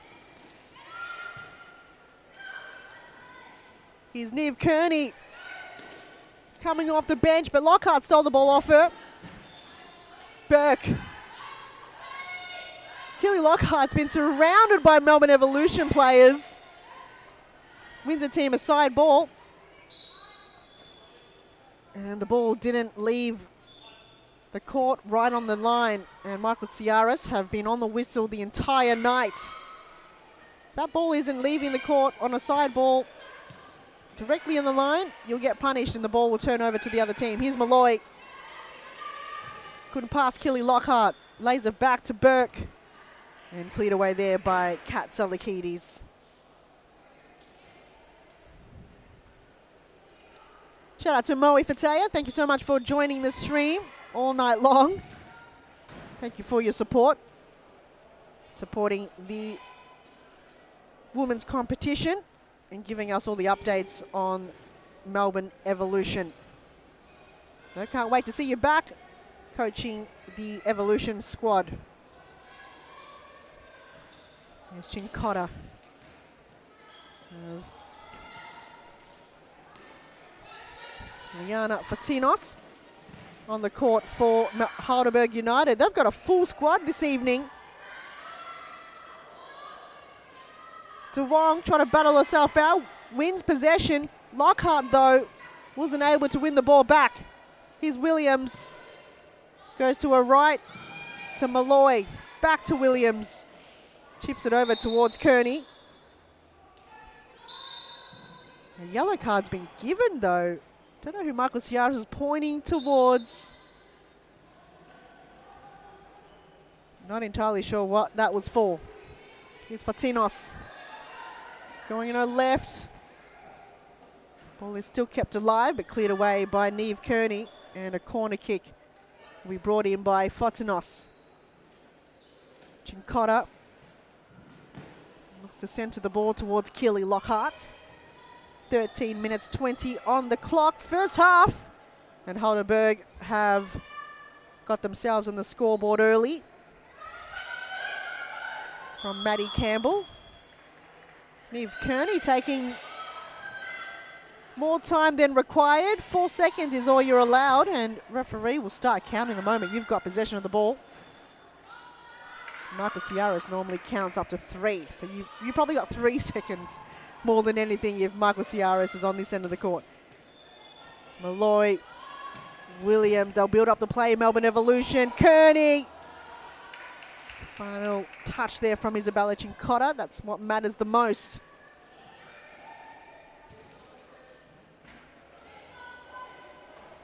Four on the bench for Heidelberg United, where Evolution's got 2 on the bench. A similar affair from the Melbourne AQ and Preston game. Preston had 2 on the bench. Melbourne AQ seemed like they had 5 or 6 on the bench.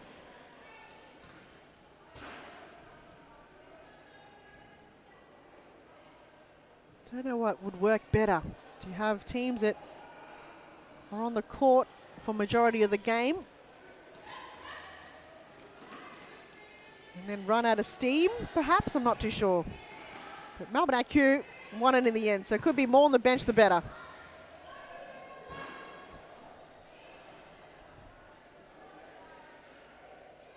So this is the 3rd game that's been played in a week. We had last week, Wednesday evening, fixture round 15. That's where Keely Lockhart was playing, and she scored the 2nd goal for Heidelberg United. We'll bring you the replay before we go to a timeout break.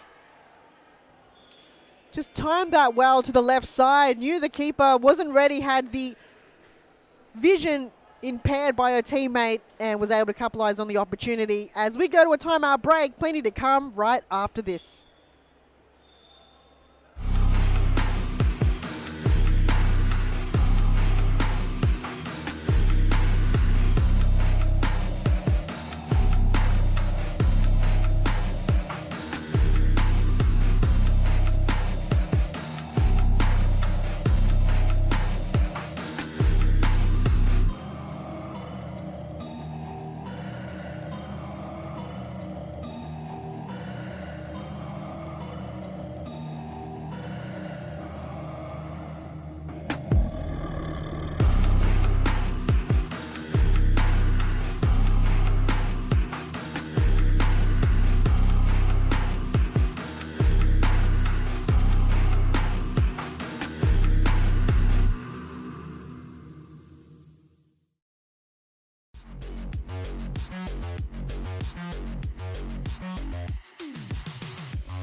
Welcome everyone, a timeout called by Melbourne Evolution. They're trailing by 2 goals.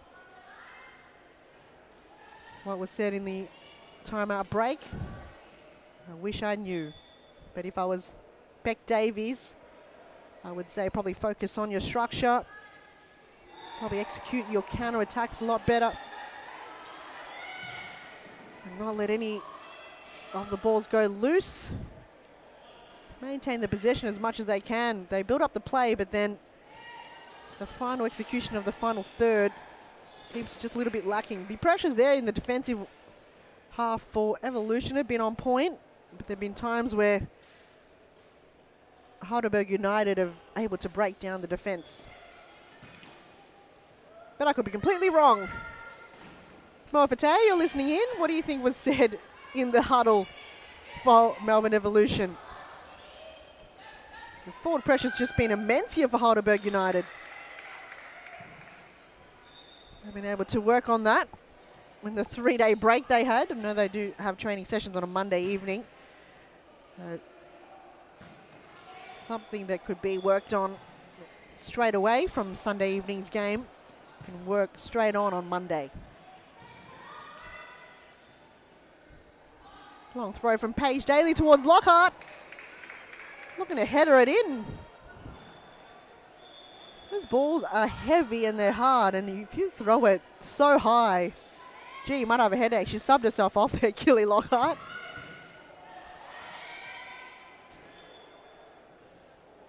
As Katie Foster will bring in the side ball just right in front of the Heidelberg bench. Short pass to Neve Kearney. Didn't go back to the direction of Foster. Oh, Malloy did that well. Can she go all the way? Cleared away by Amy Whiting.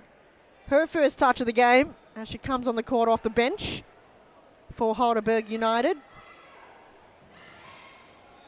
Oh, Molly Burke did a little bit of fakey. She'll go at it again, but it's gone wide to the right.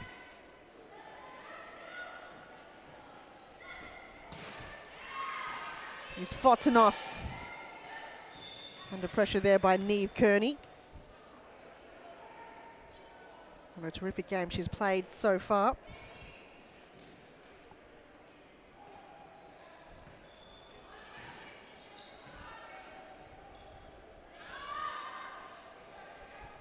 Actually, it was a penalty shootout that they've had. Melbourne Evolution against Carlton in last week's fixture.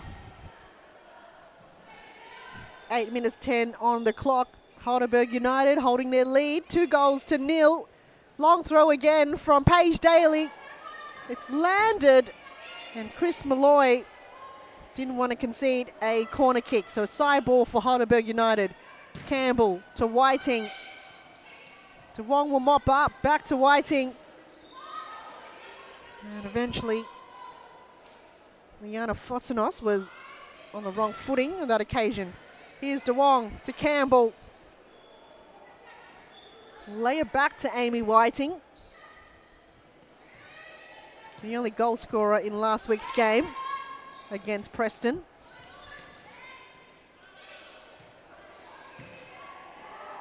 Evolution will build up the play again. Foster directing players. Kearney acting on her own. Kearney to Malloy. Oh, it's gone through the legs of Paige Daly, I believe. But Chris Malloy have scored the first one for Melbourne Evolution. We'll have a closer look at the replay. Here's Malloy. Looks like it's gone through both the legs of Anna DeWong and Paige Daly.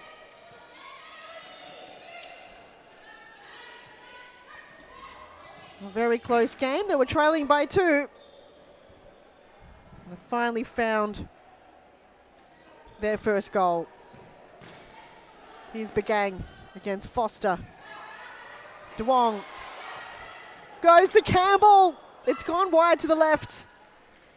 Maddie Campbell looking for a second goal. She opened up tonight with Heidelberg United's first goal. And goals is something that Heidelberg United at times struggle to do.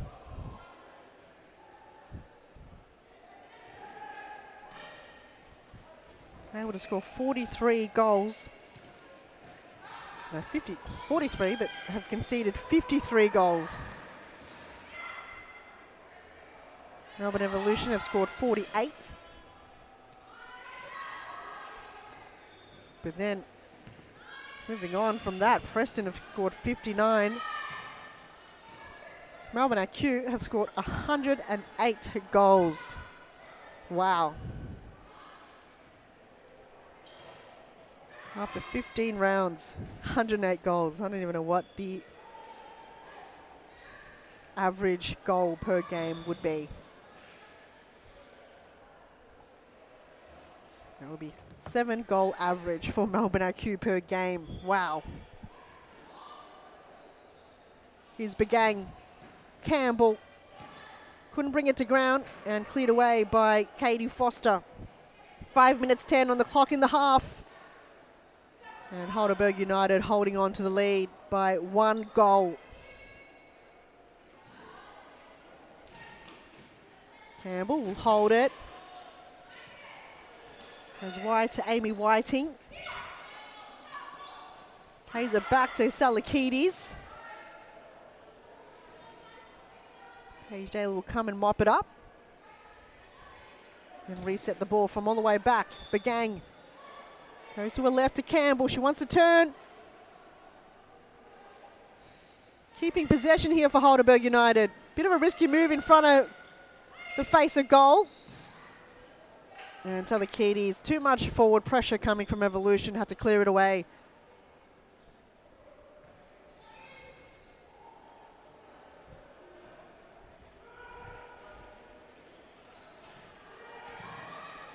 Williams runs into Amy Whiting. Jarwood Smith. As Williams hits a side netting.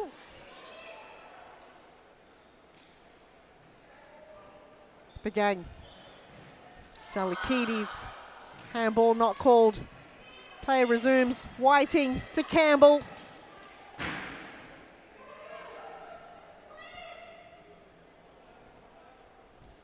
It's 2-1 with 3 minutes 40 on the clock in the first half. Can Evolution find the equaliser?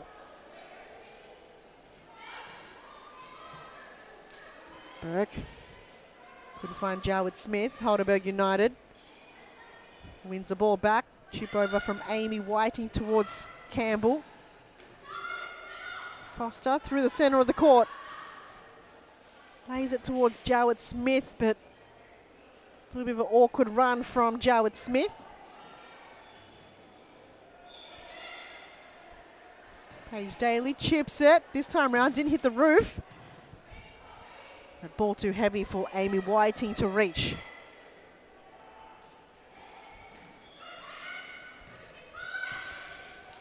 Foster. Wild shot. Why not go at it? She'll bring in the side ball. Plays it short to Molly Burke.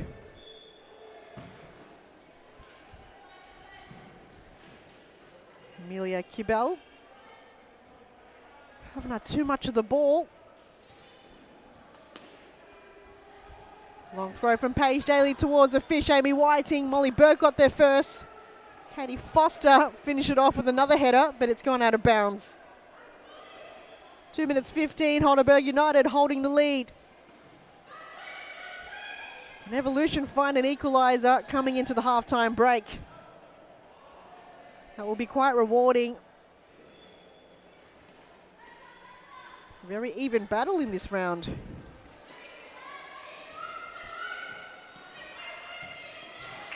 The Acua up against Preston, first versus fourth. And it was Eastern up against Phoenix. That was 7th versus 8th, and it's now 5th versus 6th.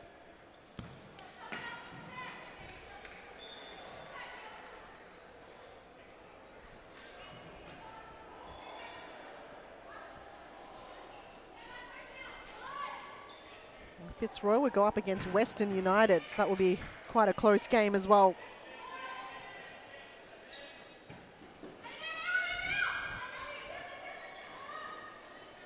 Maddie Campbell asking for the corner kick. Was given to Melbourne Evolution. Here's Williams, finds Burke. Molly Burke on the left! Molly Burke has found the equaliser for Melbourne Evolution. End-to-end play. And they've been rewarded with an equaliser coming into the halftime break. What a workhorse coming from Molly Burke, and she was able just to execute the final touch.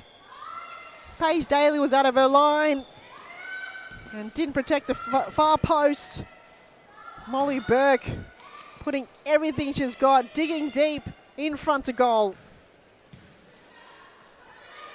30 seconds remaining in the half. Evolution was trailing by 2 goals at one point. And they're able to find a way back into the game. As Mariella Begang hits the ball into the ceiling, a side ball, the last passage of play. Can they defend the ball? Can Evolution be in the lead? Can you imagine? Heidelberg United have just got to hold it for the next 3 seconds. There's the whistle. Evolution have found themselves back into the game. It's 2-2 here inside Suru's Futsal Arena. We'll take a halftime break. Plenty of futsal to come straight after this.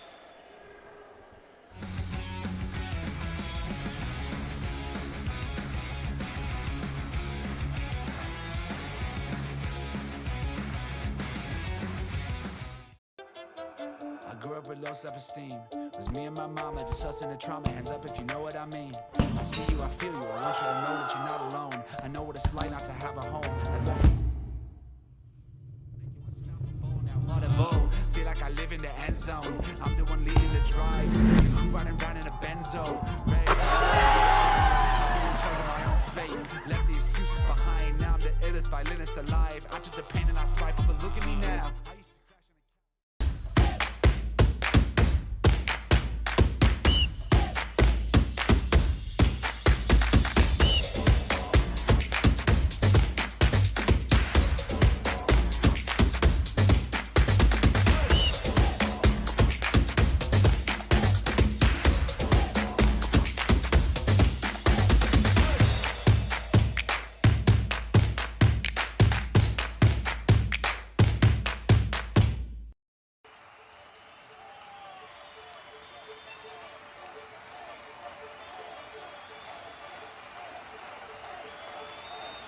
A good futsal player has to be intelligent. It's the most important quality in a futsal player because think really fast, they don't have time, they don't have a space. They have to enjoy the game. This finally futsal or football or basketball or tennis, it's only a game, so they have to enjoy. If they don't enjoy the game, they don't improve. No?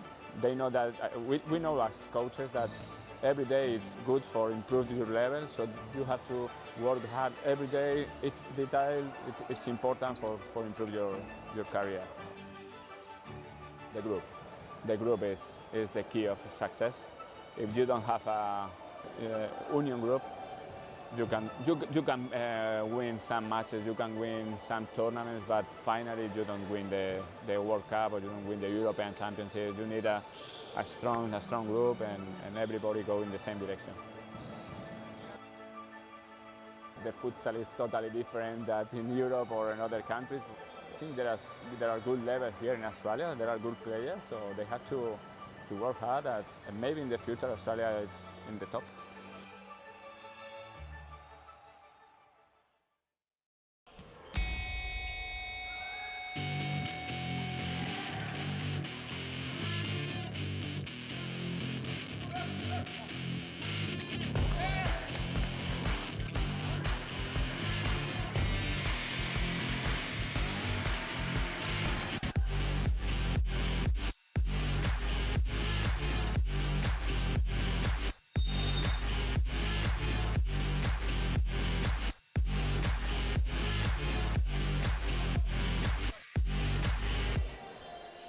Second half about to be underway here. Heidelberg United up against Melbourne Evolution. It is 2-2 here inside Cirrus Futsal Arena.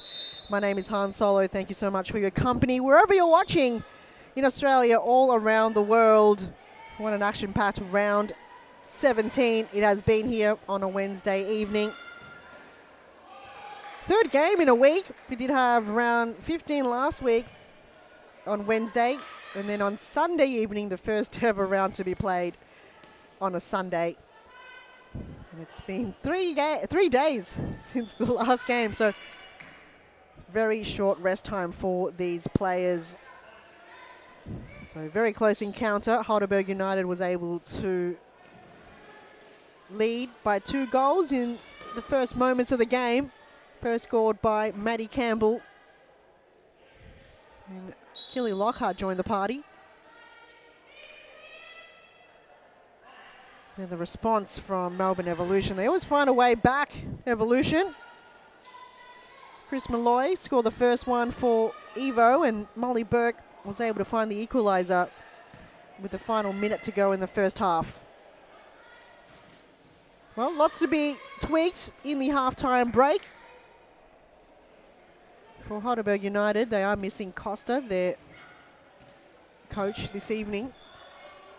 Not entirely sure who is coaching on the squad tonight.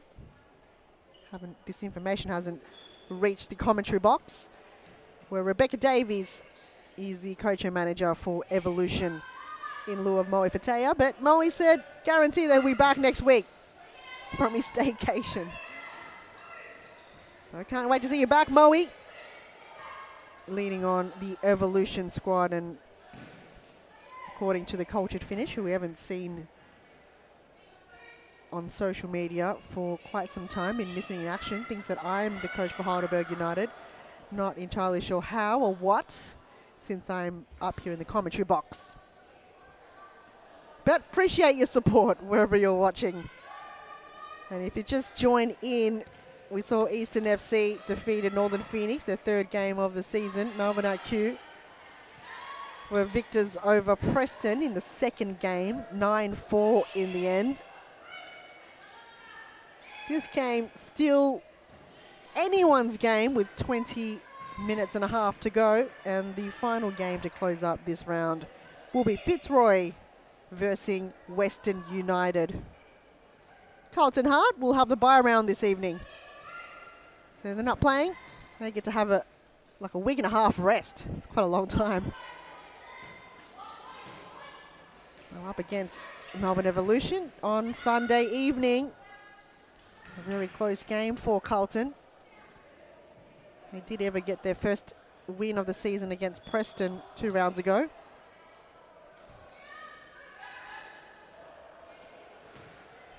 Here's DeWong. Keely Lockhart gains a little bit of territory, under pressure by 2 Melbourne Evolution players. Just takes a wild shot anyway.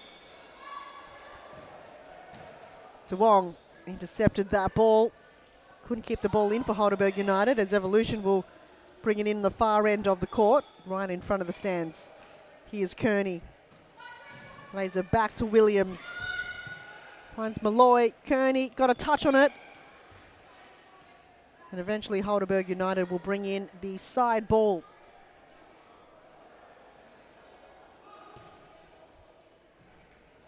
Cotter lays it long and far towards Salakides. Utilising the entire court here, Heidelberg United. And Molly Burke cleared it away. It'll eventually go back to Paige Daly. Plays it short to Chincotta. Salakides under pressure there by Williams. Eventually finds Lockhart on the far end. Lockhart just fires a wild shot. Malloy intercepted it. A lot of players in front of goal for Evolution. De Wong applying pressure. Had to lay it back to Molly Burke. And Evolution will reset from the back. So Heidelberg United able to tweak their defensive structure.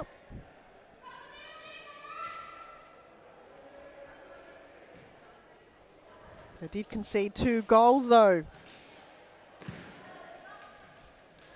And they find themselves back in the game. Long throw towards Lockhart. Headers it towards the keeper. Amelia Kibel.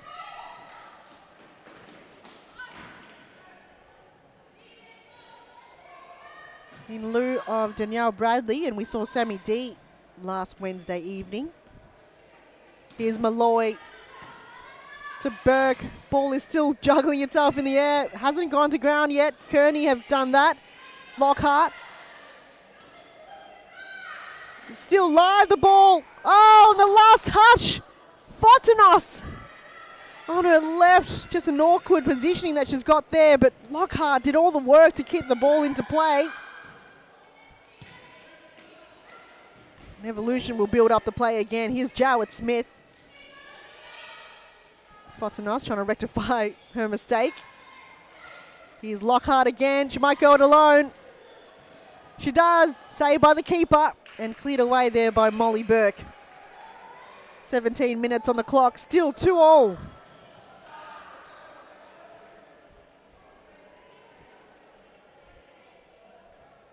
Neither teams have scored here in the second half.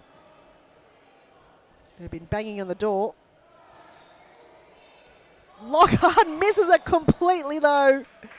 Right idea, but sometimes you just wonder. When you overcomplicate something or overdo something, you completely miss it, as Amy Whiting back on the court for Heidelberg United. Here's Fontenos. Lay it short to Amy Whiting. Decided to go on her own anyway.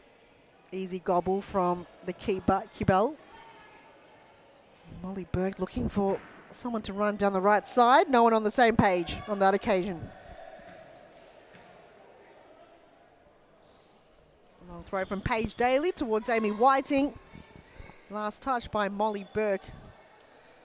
It's going to be a corner kick for Heidelberg United. Amy Whiting telling Isabella Chincotta, you take it and I want to kick it. Greta Jowett-Smith saw that from a mile away. They'll reset again here, Heidelberg United. It's Katie Foster kicking it straight into the crowd. Luckily for them, they've got the netting, even though the netting is cut off right in the middle. So nobody is safe. Quite a nice crowd here this evening, which is good to see on a Wednesday evening. Few Heidelberg fans, few of the players from Melbourne IQ still lurking around watching this game.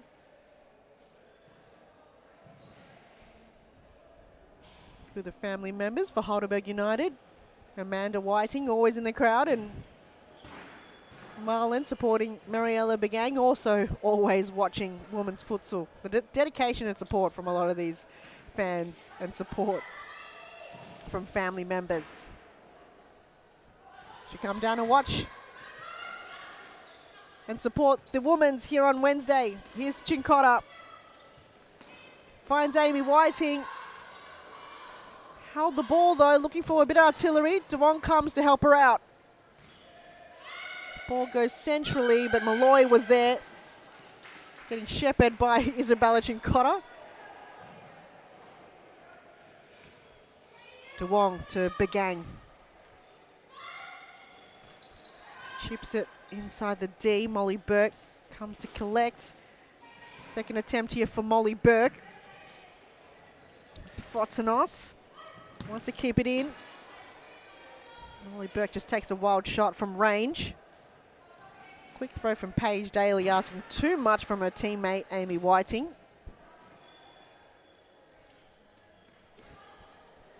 (13 minutes 40 on the clock. Still no goals has been scored here in the second half. It's been quite a challenging situation for both teams.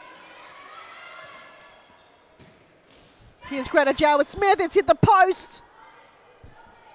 That's probably the closest we've seen Evolution.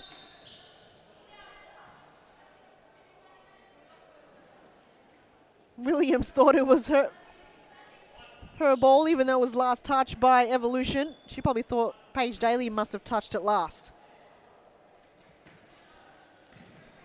Holderberg will build up the play. Here's Campbell. Running out of room. And Sophie Williams will take the side ball for Evolution right in front of your screen here. There's Neve Kearney back on the court. So is Katie Foster. She can make those runs. It was a little bit too late for her to get to. Both teams just giving the ball away in their final third.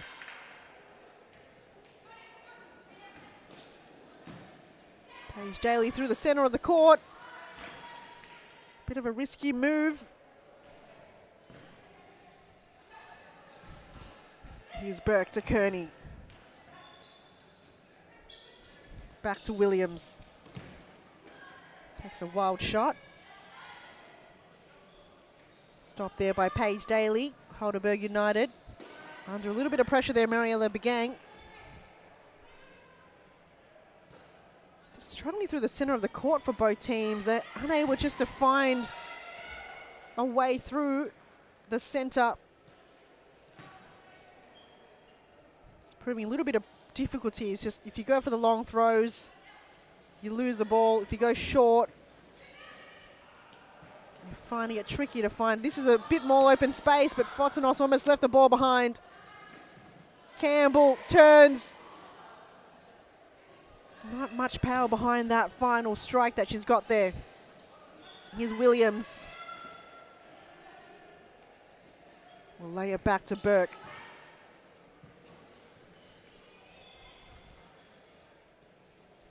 Williams. Had to go on her own anyway. 11 minutes on the clock for this game. It's still 2-2. Still no goals have scored here in the second half.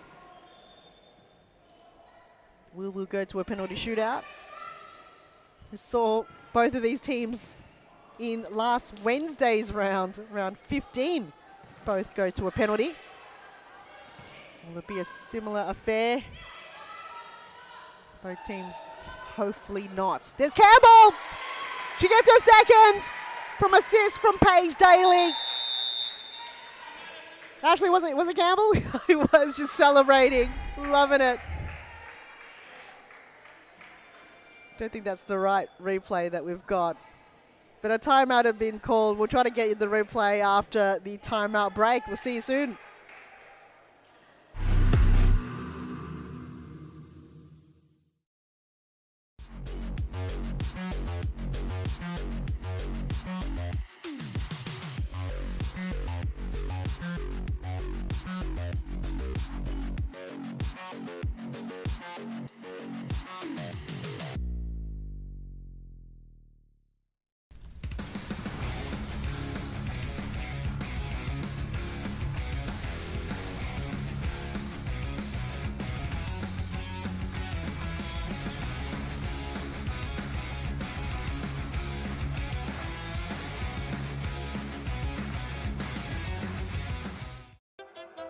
I grew up with low self-esteem. It was me and my mama, just us in the trauma. Hands up if you know what I mean. I see you, I feel you. I want you to know that you're not alone. I know what it's like not to have a home. I love you.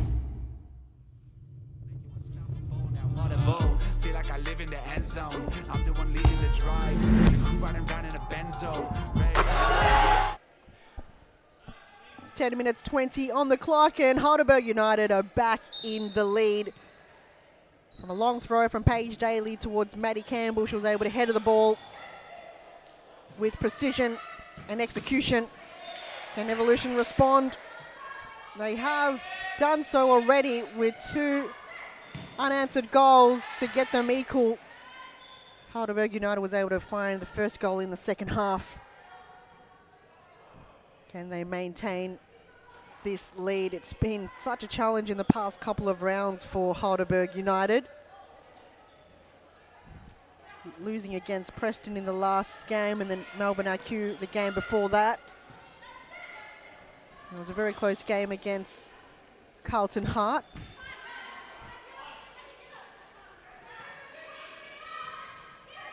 And luckily for Heidelberg, they didn't have Kuria Aquino playing in that game in round 14. Would have been a very close one as, oh, what a big save from Paige Daly. Williams on target. Foster curling, but it's gone to the left. 9 minutes to go in the game. It's game 3 of round 17. There is still one more game to go after this. It's Western United going up against Fitzroy.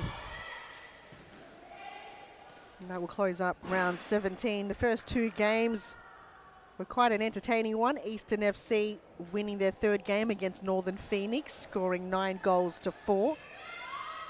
Preston and AQ was quite a close battle in the first half. In the second half, Melbourne AQ was able to score 5 goals, or 6 goals in a row, winning 8-4. Making it 14 games in a row for Melbourne AQ. Haven't dropped a game since round 1, Melbourne IQ. By the looks of it, I don't see anyone challenging them. Preston came pretty close. And this game is still anyone's game. Will it go to another penalty shootout? Melbourne Evolution may be trailing by 1 goal, but they can quickly turn things around. Here's Lockhart. Couldn't find Campbell. Kearney to the centre of the court. Deciding where to go. We'll go to Molly Burke and they can reset. Here's Foster. Will line up. And Mariella Begang was able to stop the ball in its track towards goal. But it's still an Evolution ball. Williams will bring it in. Lays it back to Foster. And a wild shot.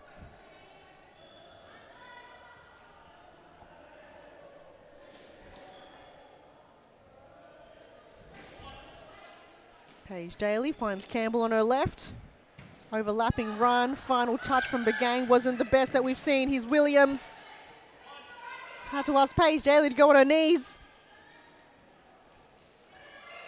Lockhart will hold it. The cutback has been great from Lockhart. Has it gone in? No. Amelia Kibel ensuring nothing easy is coming her way. What a youngster in goals. We've had quite a few young goalkeepers here in the competition. We'd love to see it. Here's Malloy lining up on her left on the volley. It's gone completely wide for a side ball for Heidelberg. Mariella Begang takes a break. On comes Anna Duong. Finds Maddie Campbell on the far side. Back to Anna Duong. Duong can cut it in if she wants to. Terrific goalkeeping from Kibel. Did just enough. Duong probably would have executed that a little bit earlier to threaten the keeper, but she held her positioning. Here's Burke on her own, 1-on-1. Slide tackle from Maddie Campbell. The crowds are loving it. Campbell again to Lockhart. Under pressure, gets tripped, and a free kick given to Keely Lockhart. As Jowett Smith comes on for Neve Kearney. A set piece here. This will bringing in the lead by 2 goals for Heidelberg United. Straight to the backside of Molly Burke. A side ball. Campbell chips it over towards De Wong.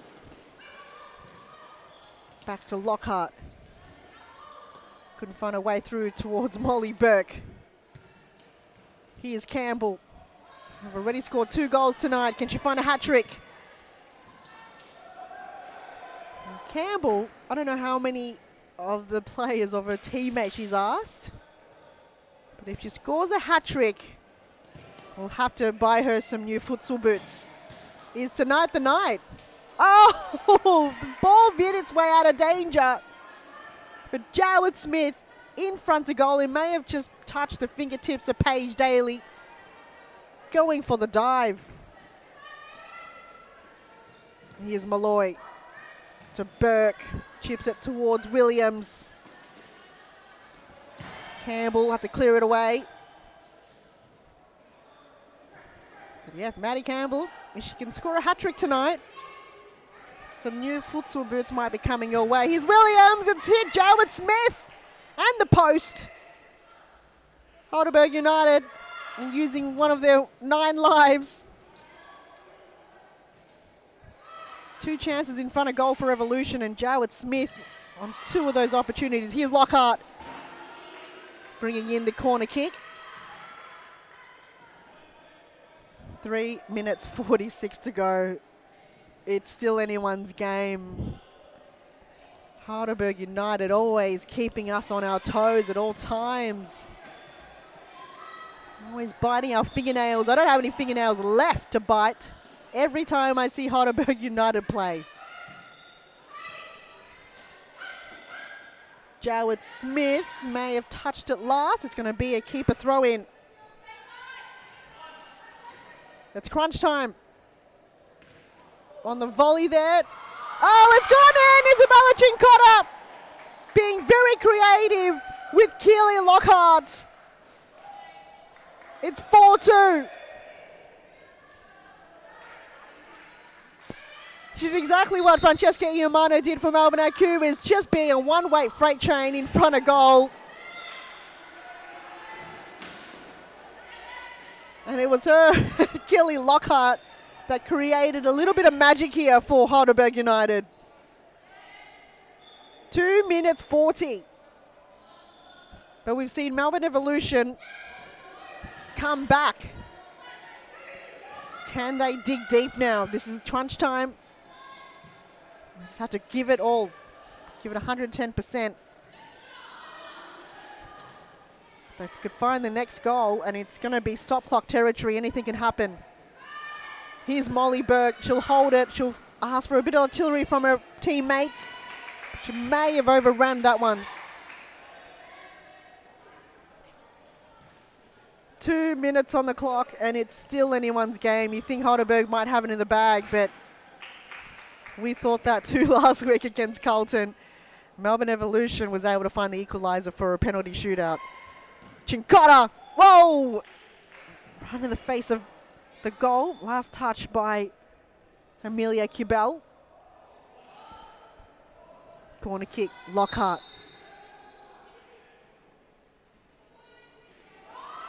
Keeper's ball. Very bizarre.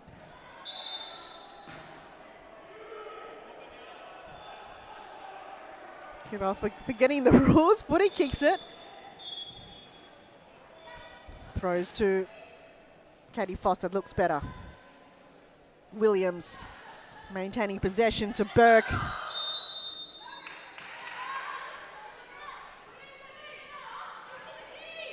A handball has been called against Heidelberg, and Mariella Begang saying it wasn't inside the D. It's going to be an indirect free kick on the edge of the D. There'll be perhaps 3 in the wall. Paige Daly has to direct her players, has to be good positioning here. Molly Burke and Williams working out a game plan. Molly Burke is running to the right side. Isabella Cincotta, last touch, did just enough to veer the ball out of danger. Still 1 minute 46 on the clock. Burke to Foster. Got quite a lot of power behind Katie Foster's shot.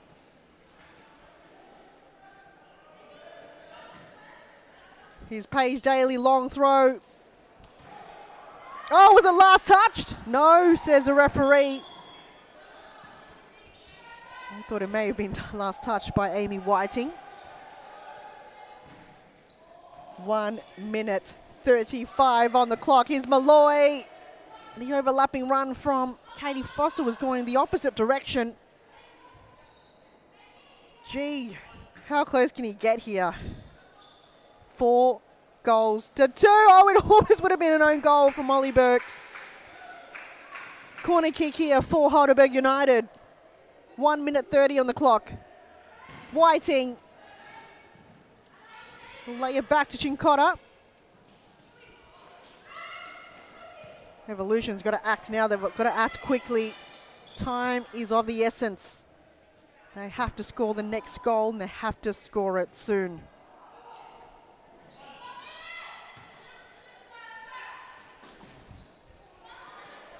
Calling for the 1 minute mark here. Beck Davies from the sidelines. Foster. Sophie Williams wasn't on the same page, just overcooked that pass. Every possession counts now for Melbourne Evolution. They can't give the ball away, and Heidelberg United can't give the ball away either, which they just did there. 1 minute 2 on the clock. And Heidelberg United hold. Oh! Has that gone in?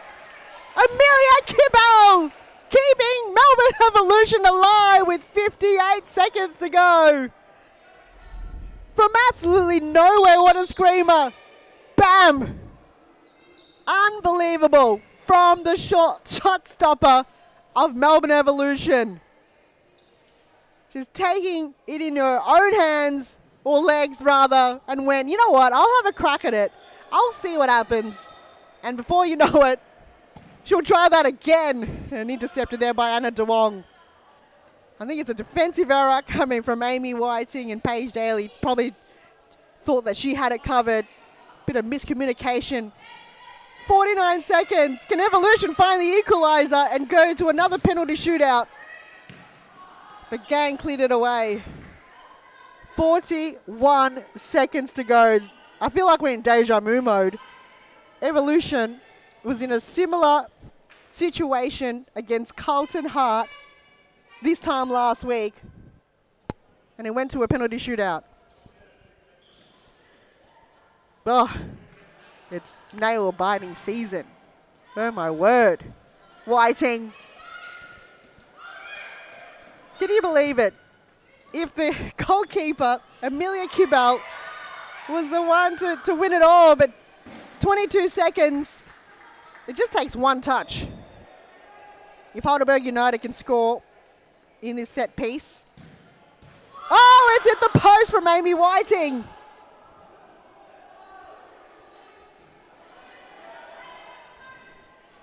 "18 seconds to go. Here's Williams. Last roll of the dice for Melbourne Evolution. Malloy. We're going to find Williams. 10 seconds to go. Heidelberg United like to always keep us on the edge of our seats every time they play. Long throw from Paige Daly. Katie Foster has to be cleared away. 1 second to go. That might be it. They've held their breath for the past, I would say, a minute since that goal from the keeper, Amelia Kibble. She's asking for it from the side ball. Here she is again. The final whistle. Heidelberg United coming out winners up against Melbourne Evolution. What a game. We can finally breathe now.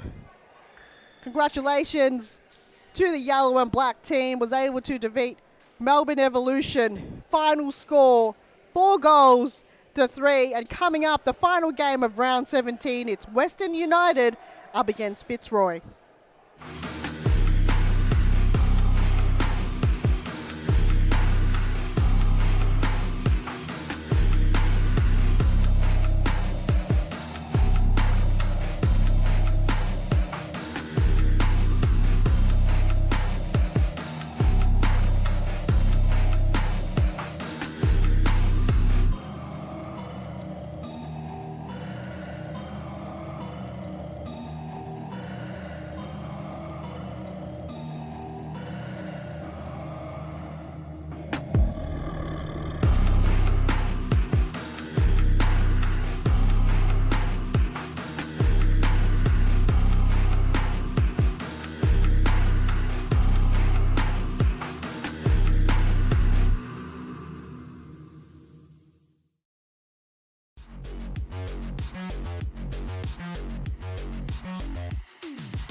I grew up with low self-esteem. It was me and my mama just us.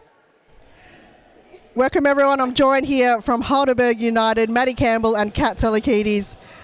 Gee, you never make it easy. We're always on our toes. You know, we're always on the edge of our seats. How does this win mean to you?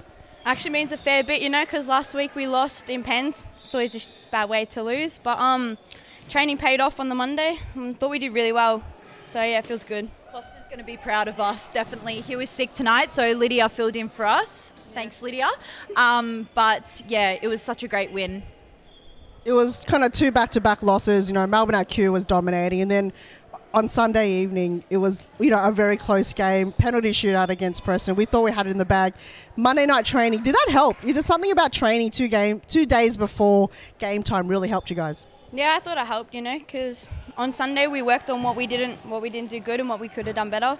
And, you know, it was good. We tried to implement that tonight, I think. And even though Costa was away, he was there in spirit. And I feel like everything that we've done at training, we really are trying to implement in our games. And, like, slowly you can see improvements as we go along. So, great job, girls. It's good. Great job, Maddie. 2 goals. Almost on the third. You almost got a free, you know, pair of futsal boots. So is that something to work on in the next game? Is it a compiled? Can't see the holes there.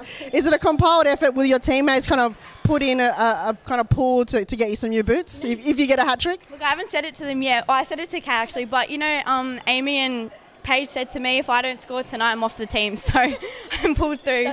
She really worked hard for that one. Didn't want to get kicked off the squad, but we'd never. We love our Maddie. Yeah, well, it was good. Huge congratulations once again. I'm sure it's a sigh of relief. I appreciate your time. It's been lovely to chat to you both. I'll let you go and celebrate as well, but can't wait to see what's more to come and a hat trick hopefully to come. And if it is, new futsal boots that doesn't have holes in them. Yeah, all right, well, thank you. We'll see you soon. Thank you. And final game, it's Western United up against Fitzroy. We'll see you then. The futsal is totally different than in Europe or in other countries. I think there are good levels here in Australia. There are good players, so they have to work hard. And maybe in the future Australia is in the top.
super low self-esteem.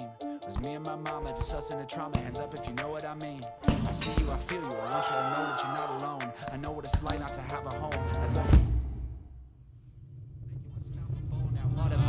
Feel like I live in the end zone. I'm the one leading the drives. The crew riding round in a benzo. Red I'm in charge of my own fate. Left the excuses behind. Now I'm the illest violinist alive. I took the pain and I thrive, but look at me now.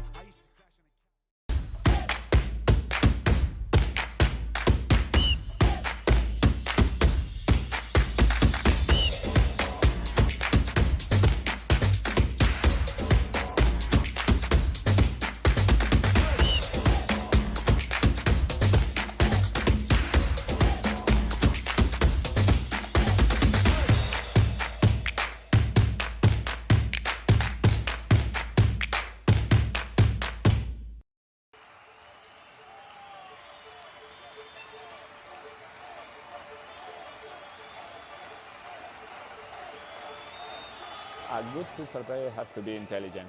It's the most important quality in a futsal player because in futsal play is very fast, and you have to think really fast. You don't have time, you don't have space.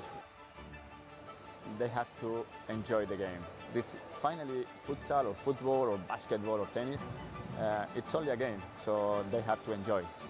If they don't enjoy the game, Final game of round 17, just about underway. Western United up against Fitzroy. As we're just waiting for the match officials to get this game going. Western United currently situated second place on the ladder with 11 wins and 3 losses, where Fitzroy right behind them in third place with 9 wins and 5 losses for the season. The squad list for this evening, I'll start with Western United. On the ball now, Clarissa Allerton, number 21.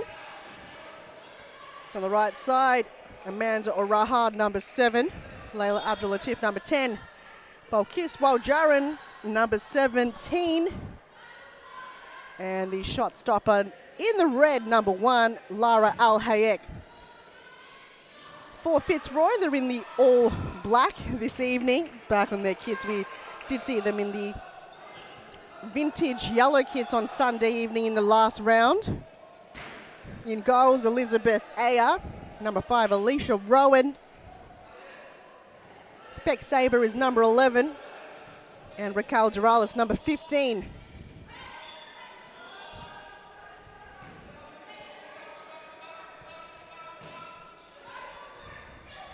We have Jimmy Sufis and Scotty Rogan. They're not present this evening. Here's Araha on her left. Fitzroy looking for quick movement down the line. And I'll call those off the bench when they come on.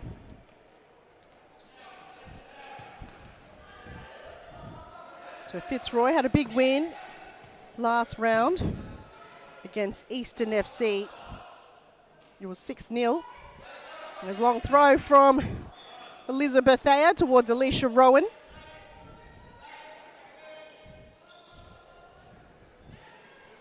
And that was Sunday evening, so that was 3 nights ago when that was played, where Western United was defeated by Melbourne AQ 5-2. No, win or loss for either teams won't affect the ladder position and after this evening.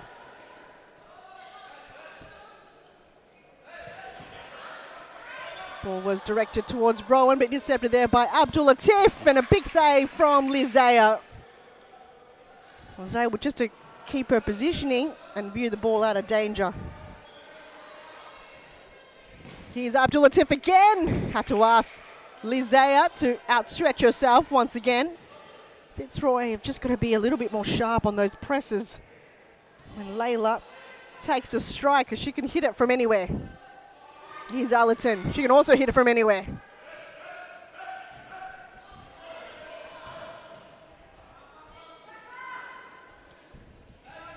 Duralis.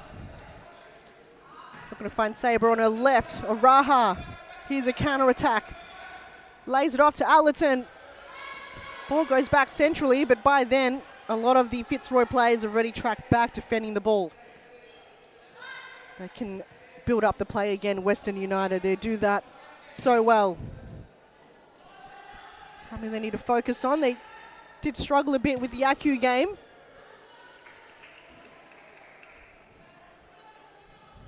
Melbourne Aku didn't allow them any breathing space whatsoever to execute their style of play. Here's Allerton. No option forward. Can't pass Alicia Rowan.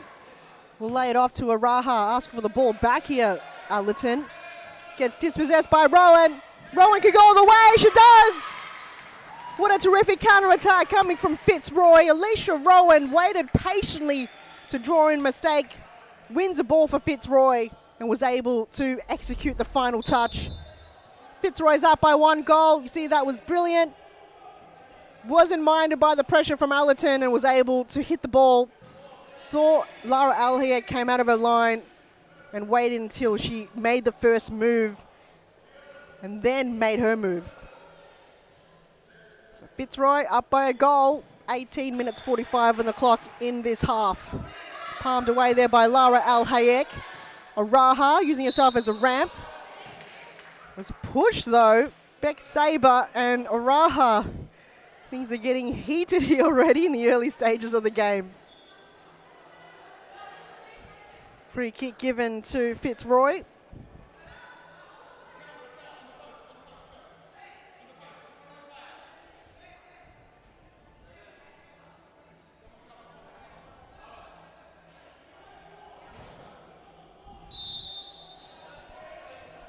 To Saber.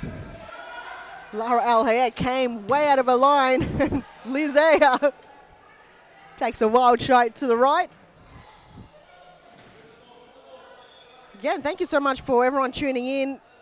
Wherever you're watching, this is round 17 of the Women's Series Futsal Victoria 2024.2 season. And if you just joined in, I'll recap the other games of the evening. Eastern FC versus Northern Phoenix, and Eastern was able to get their 3rd win of the season against Northern Phoenix. They did beat Fitzroy and Carlton Hart, making Northern Phoenix the 3rd win. It was 9 goals to 4. Preston United wasn't able to go up against Melbourne Aku, losing 8 goals to 4. So that's Melbourne Aku's 14th straight win in a row. And the game just before this, a very close nail-biter one, was Heidelberg United going up against Melbourne Evolution, winning 4 goals to 3. And so far, Fitzroy continuing where they left off in the last round, defeating Eastern 6-0.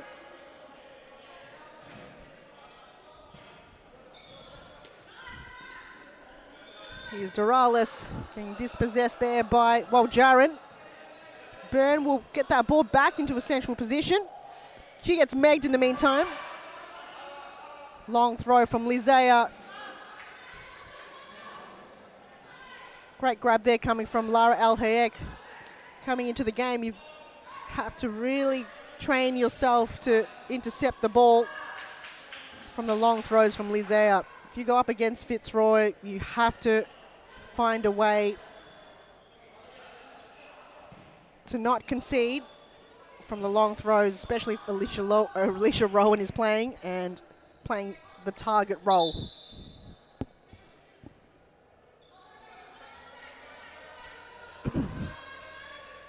Al-Hayek goes short to Abdul Latif on her left.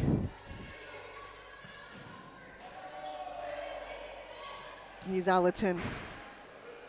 Normally her passes are pretty on point, but towards Ada Sargan, who have just made her way on the court for Western United, number 11. Finally gets her first touch almost, getting shepherded there by Raquel Doralis. And Dama Georgie repping the captain's band on her left shin. Have to ask too much there from her teammate. And Western United will build up the play. Raha towards Sargan. Pass is going directly her way. Hasn't been the best in 2 occasions. Hopefully the next one will be better. Here's Byrne. Turns. Shoots and scores. Alana Byrne scoring now the 2nd goal for Fitzroy. Let's have a closer look at that again. Georgie. Wow, from all the way back. Byrne was able just to find the first touch and through the legs of Layla Abdul-Latif. That sweet spot in the far left of the goals have just been favoured by a lot of players tonight, and it's worked so well. The keeper has just been off the line a little bit, and the vision has been impaired a lot of the times by the keeper. And this is kind of the sweet spot a lot of players have been hitting. And it's worked well, and Fitzroy are up 2 goals. Can Western United respond? They've been quite resilient here in the defence for Fitzroy. Held their structure, drawing the mistake. And the first goal from Alicia Rowan from the counter-attack was great. And here they are again. Rowan denied there by Lara Al-Hayek. Here's Sargan on the move. Wasn't able to pass through Dharma Georgie. And eventually a side ball. Georgie will go short to Lizea. They'll switch to the far side to Duralis. Byrne. Here's Sargan.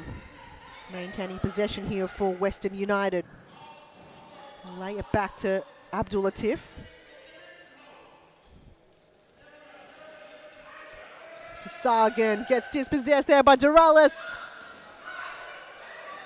Unselfishly trying to find her teammate on the right. Here's Allerton to Sargan.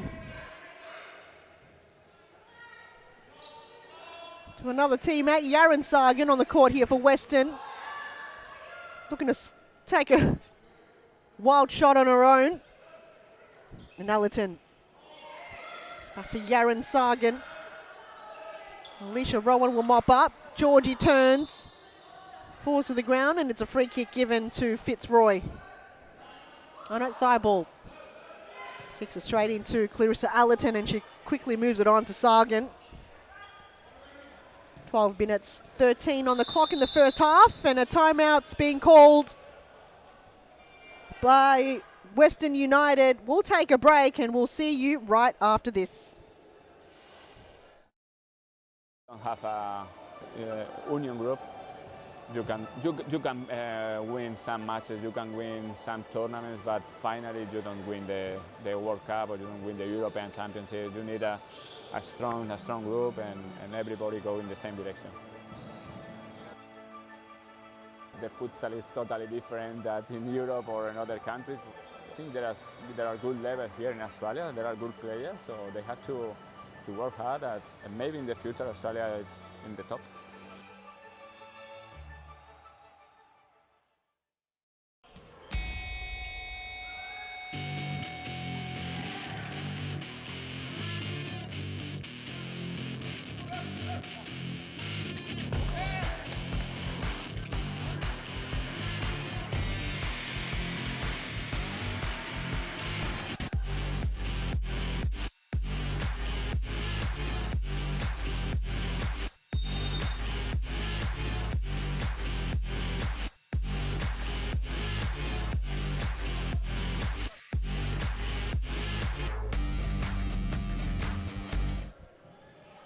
$11:50 on the clock. The first half. Western United trailing by 2 goals. 2 goals scored by Fitzroy's Alicia Rowan and Alana Byrne. Can Western United respond? They did call the timeout. Shot taken there by Stella Nissan on the near post. Here's Byrne on the move. Allerton under pressure there by Sabre. Have to quickly release it.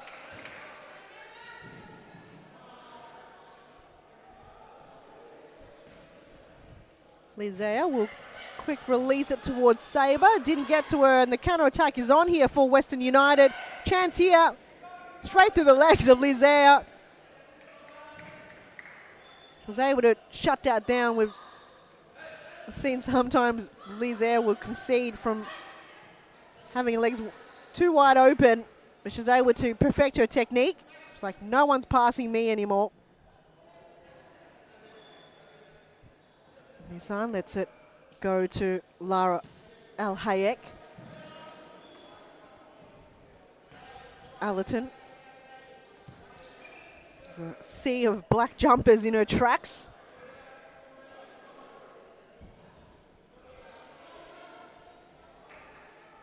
Will be a side ball for Western United. Balkiswal Jaran will bring it in. We'll go to Allerton. She can hit it. She does. Oh, it's hit the post though. Millimeters away. She wants another screamer. It was the right idea from Clarissa Allerton.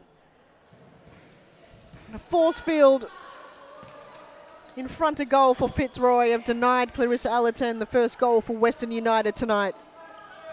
Here's Nissan towards Sargent. Couldn't maintain the positioning here, Western United. They're falling to the ground. Rallis desperately keeping it in for Fitzroy. Sabre back to Byrne. She kicks it straight into Sargent. Sabre wants to quickly move it along. Pass cut there by Balkiswal Jaran. 9 minutes 10 on the clock. Fitzroy still holding the lead, 2-0. Here's Doralis. Very physical battle going on between these two teams at the moment. Here's Lara Al-Hayek. Taking a risky move outside the D. But eventually it will be a Fitzroy side ball. Back to Lizea. She can hit it from all the way there. She wants to. Decides to lay it short to Doralis. Under pressure there by Allerton. Could feel the frustrations coming through from a few of the Western United players. Lizea straight into the breadbasket of Lara Al-Hayek. Looking to find Jaran. Raha back on the court for Western United. Will hug the boundary on the left. Under pressure by both Rebecca Sabre and Alana Byrne. To Sabre. Lays it off to Georgie. Al-Hayek has to go low.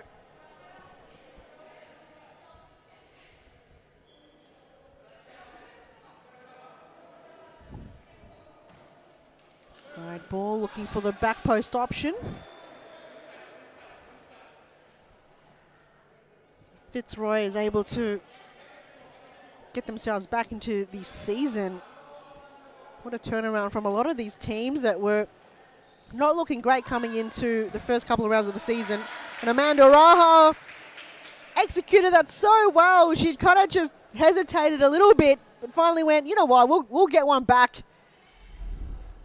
Let's have a closer look at that goal once more. Bam!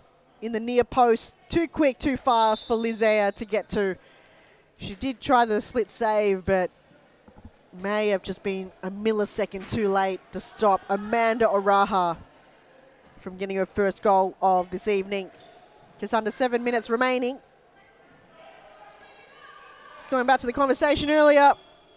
Western United, back in round 8, was able to defeat Fitzroy 5-1. So this is still their original squad that they've had. They haven't... One of the only few teams that haven't got or recruited additional players to join their team. So that was able to get them a few of the big wins in the first couple of rounds of the season.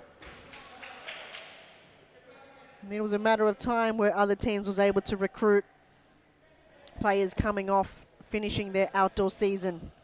Fitzroy did exactly that. And Can they find a win up against Western United, who are sitting currently second place on the ladder with 11 wins? So if Fitzroy win, it'll be their 10th win of the season. We'll still keep them in the third spot. Here's Waljaran, lays it off to Nissan, but it's hit the side netting. Long throw from Lizea to Saber. She turns, she shoots. Blocked there by Lara Al Hayek. Here's Saber again. Lays it off to Byrne. Intercepted there by Nissan. Can she cut it in to Waljaran? She turns. And Lizea almost does a Superman dive. Veered the ball out of danger. Here's Layla Abdul-Latif. Take a bow. Unbelievable. No one does it better than number 10 from Western United. How does she score goals from this type of angle? Bam. Unstoppable. And speaking of which, Fitzroy's caught a timeout. We'll take a break ourselves. It's 2-2 here inside Sirius Futsal Arena.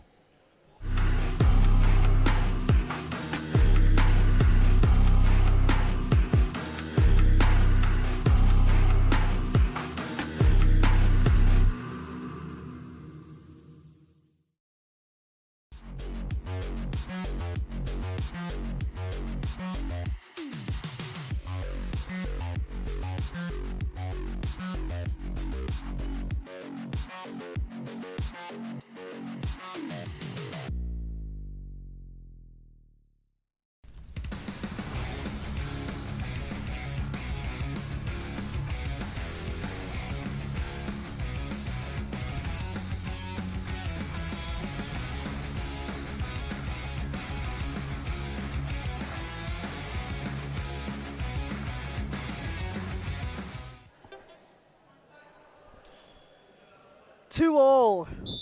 Western United were trailing 2 goals and they've got themselves back into the game. Oh, we just witnessed the Layla Abdul-Latif specialty. So as Manoraha was able to score the first goal for Western United, and Layla Abdul-Latif from a cracking goal that we just witnessed have got Western United back in the game. Still anyone's game. It's been quite a close first half in all of the games played in tonight's match.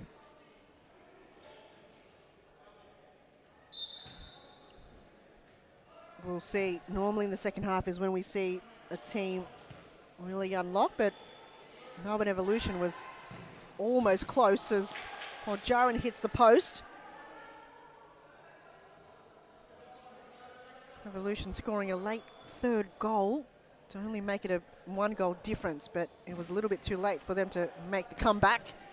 Heidelberg United getting a win from losing 2 straight games in a row. Western United were defeated by AQ. They did get a win over 1-0 FC last Wednesday evening. Here's Abdul-Latif, finds a Raha. Sometimes it's quite difficult to retrieve the ball from Layla Abdul-Latif. It's with such precision and pace, but at times you don't even see it coming your way. Alicia Rowan hits the deck, and Fitzroy gets a free kick. Just right by the halfway line. Liz Ayer can hit it. She can go all the way. If I was Liz Ayer, go for it, take a crack. Who's in the wall? Nobody. Wall's got to be a lot closer than that. Liz Ayer! Ball is still live! And it's gone to the right. Fitzroy asking for the corner kick, and they will get it. Alicia Rowan will come and collect it. 2 minutes 35 on the clock in the first half. Here's Rowan. Can they get Fitzroy back in the lead? Tapped away there by Al Hayek. Joan will come and collect. Finds her teammate Raha on the left. Here's Waljaran. Oh, and Abdul-Latif on the back post. Well executed there from Waljaran. finally found a groove here in the late moments of the first half.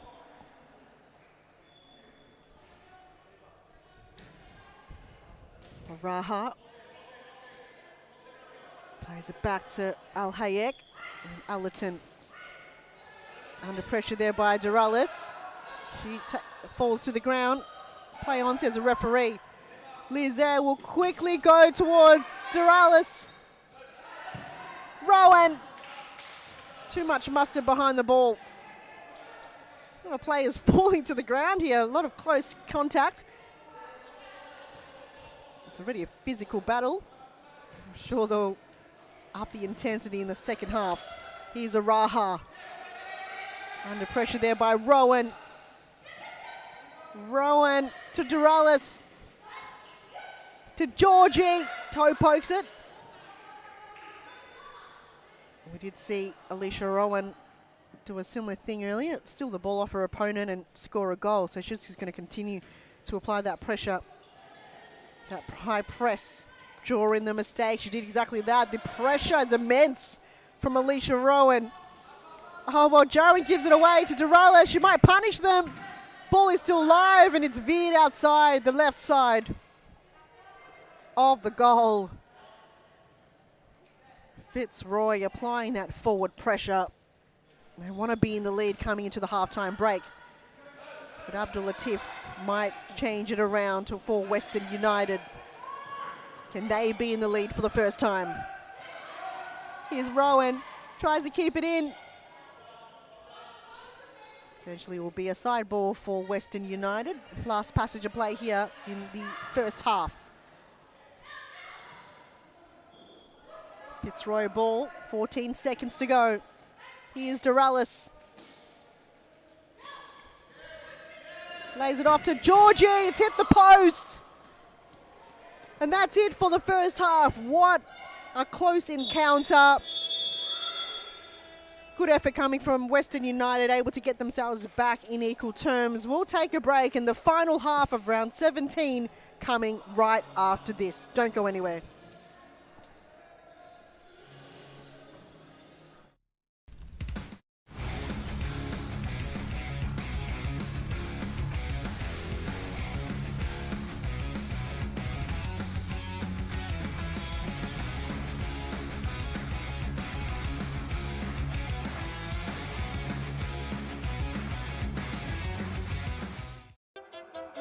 Grew up with low self-esteem. Was me and my mama, just us in the trauma. Hands up if you know what I mean. I see you, I feel you. I want you to know that you're not alone. I know what it's like not to have a home. Like what a bowl. Feel like I live in the end zone. I'm the one leading the drives. The crew riding around in a benzo. Red I'm in charge of my own fate. Left the excuses behind. Now I'm the illest violinist alive. I took the pain and I thrive, but look at me now.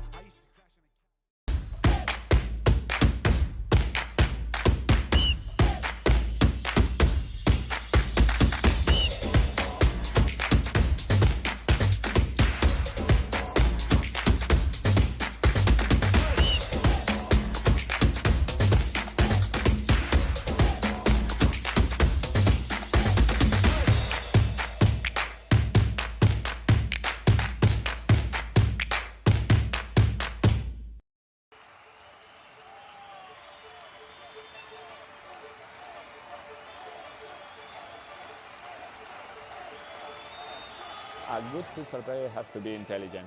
It's the most important quality in a futsal player because in futsal play is very fast, and you have to think really fast. You don't have time, you don't have a space. They have to enjoy the game. This finally futsal or football or basketball or tennis, it's only a game, so they have to enjoy. If they don't enjoy the game, they don't improve. No, they know that we know as coaches that every day is good for improving your level, so you have to work hard every day. It's detail, it's important for improve your career. The group is the key of success. If you don't have a union group, you can win some matches, you can win some tournaments, but finally you don't win the World Cup or you don't win the European Championship. You need a strong group and everybody go in the same direction. The futsal is totally different than in Europe or in other countries. I think there are good levels here in Australia. There are good players, so they have to work hard. And maybe in the future Australia is in the top.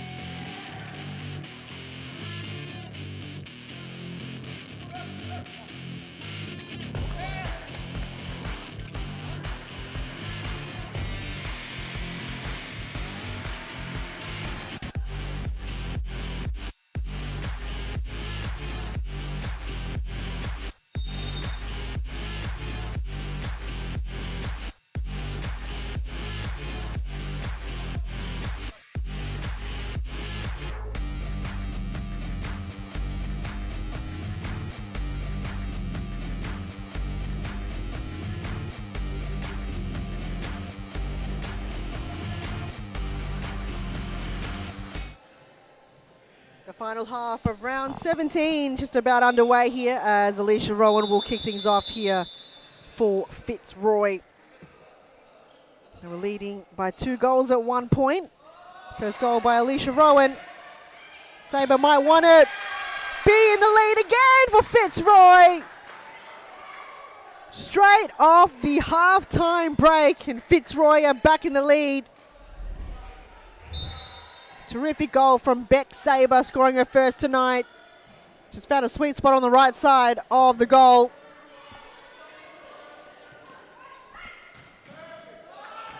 Lara Alhayak was just a little bit slow in reacting to that. She may have been impaired by 2 of the defenders, but gee, Beck Sabre keeping things alive here for Fitzroy in the second half.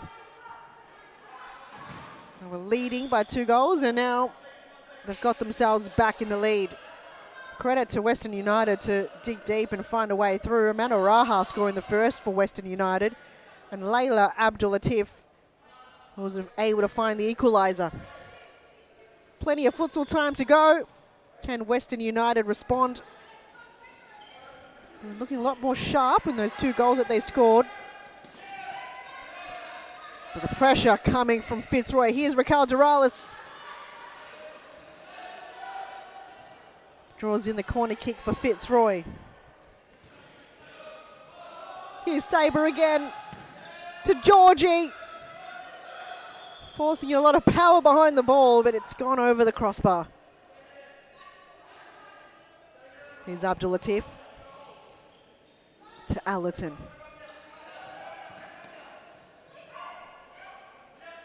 Finds Ada Sargan. His son left her behind. Doralis quick on the counter-attack again for Fitzroy.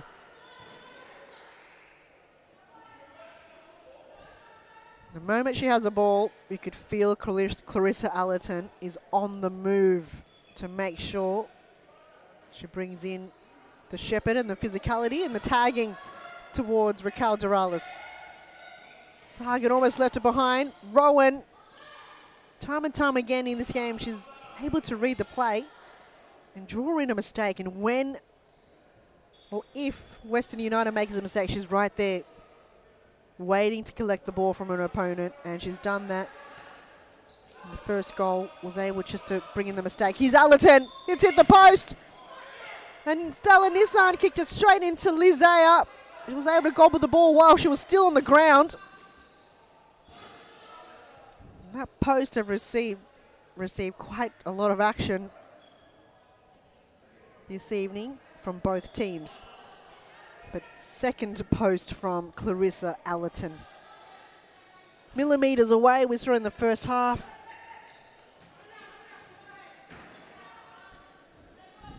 It's absolutely banging on the door there, Clarissa Allerton. And play you just love to see, just creating the set pieces and directing her players, one of the best playmakers in the competition, and working tirelessly hard to perfect her futsal, which she's done. post having a baby as well. The amount of work that Clarissa Allerton puts in on and off the court. Now Alicia Rowan. Again, where is she at? She is right there. Receiving possession each time Western United makes a mistake. She draws in the mistake. I think just the presence of her is enough.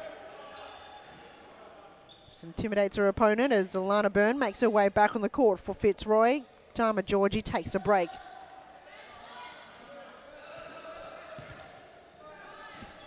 And thanks again for the viewers still tuning in here on a Wednesday evening. It is quite a late one, so I appreciate your company wherever you're watching. If you're from Australia or around the world, it's serious futsal action as the technique from Lizea with the save. She was able to grab the ball on the ground.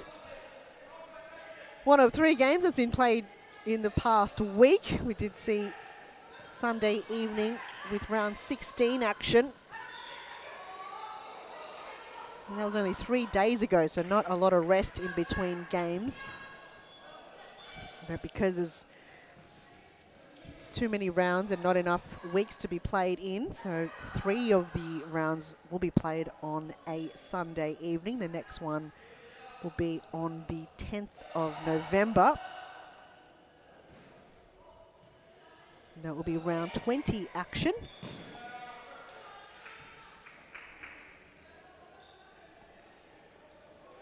Long throw from Lara Al-Hayek straight into the breadbasket of Lizea. Intercepted there by Abdul Latif. Well, Jaron didn't make the run there on the left. They kind of just stopped and ball watched there. As Rowan finds Sabre. Allerton falls to ground play on, says the referee.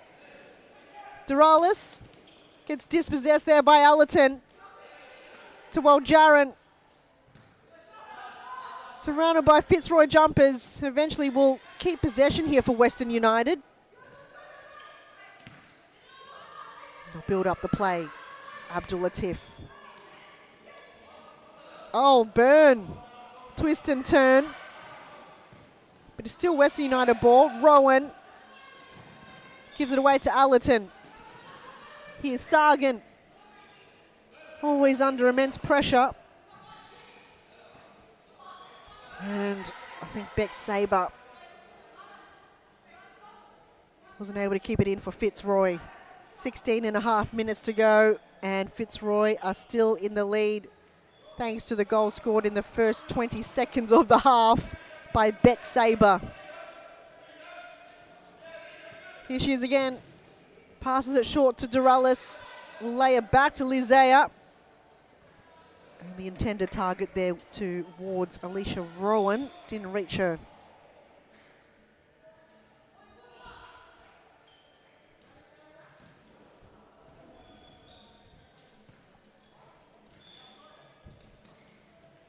Here's Allerton.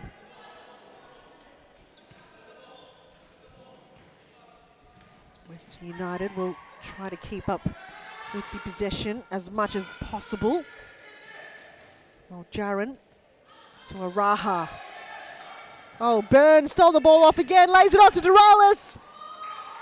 What a save from Lara Al-Hayek.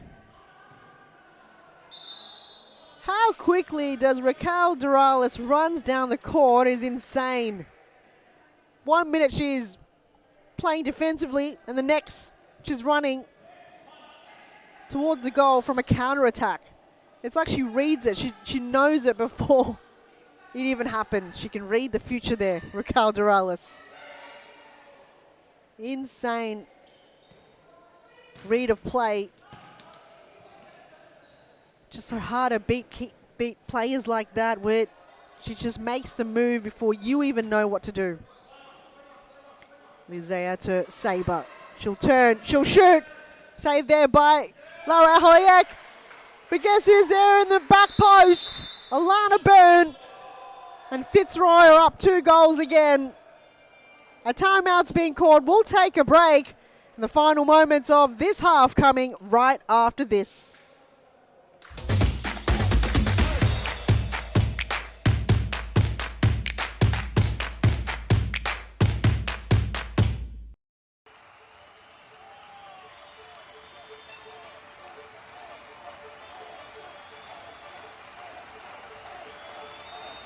A good futsal player has to be intelligent.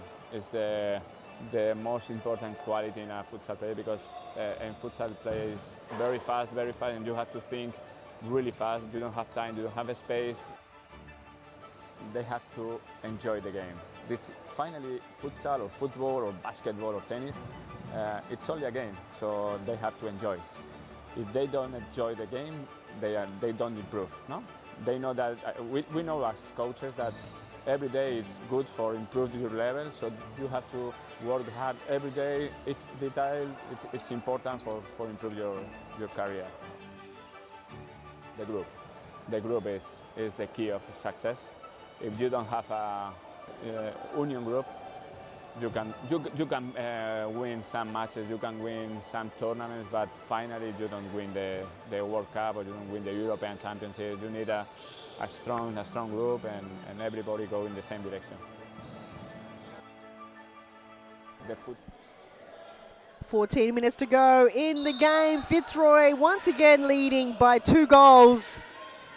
Can Western United find a way back into the game as they did so in the first half. Alana Byrne, the recent goal scorer for Fitzroy, she'll line up again, uses Clarissa Allerton as a human ramp. Sabre. Ball is still kept alive, but eventually will go back to Lizea. She will bring it in for Fitzroy. Short pass to Dama Georgie.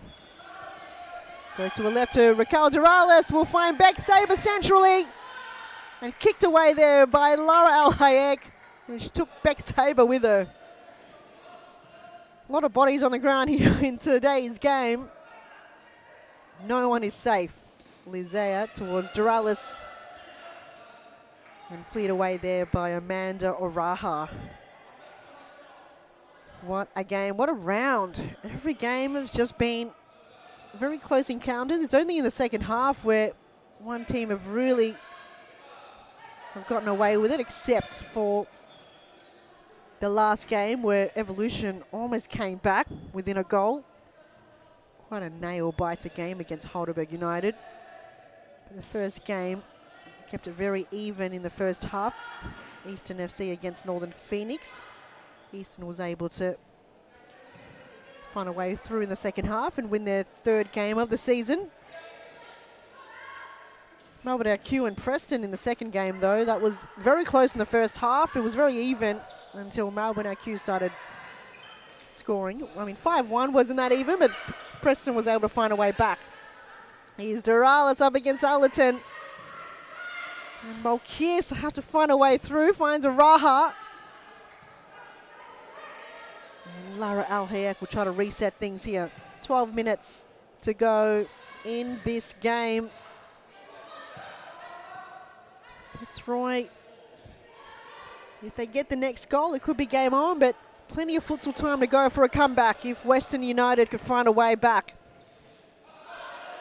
Here's Abdul Latif. She can be creative here.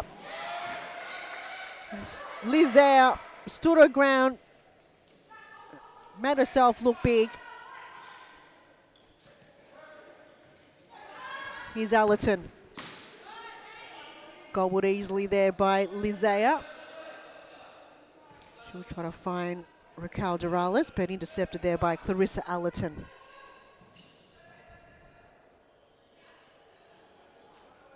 Fitzroy will have another late game in next round. They'll go up against Melbourne IQ. Will they be the one to be able to stop the winning streaks of Melbourne IQ? Perhaps. Where Western United will go up against Northern Phoenix in next round's fixture.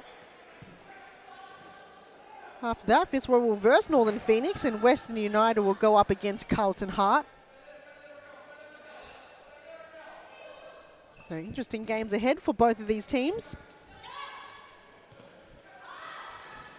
Here's Araha. The last touch there by Alicia Rowan, so it's going to be a side ball for Western United on the far left.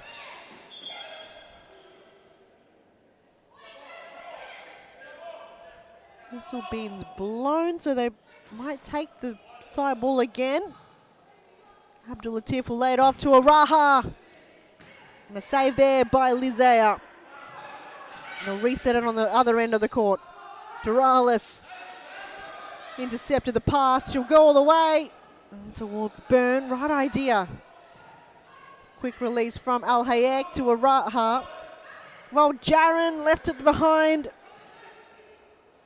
She overcomplicated receiving the pass. And Rowan will bring it in for Fitzroy. Short pass towards Aya. And she just kicks it to no man's land. Out of bounds, almost to the entrance of the arena. Quick to apologise to her teammates.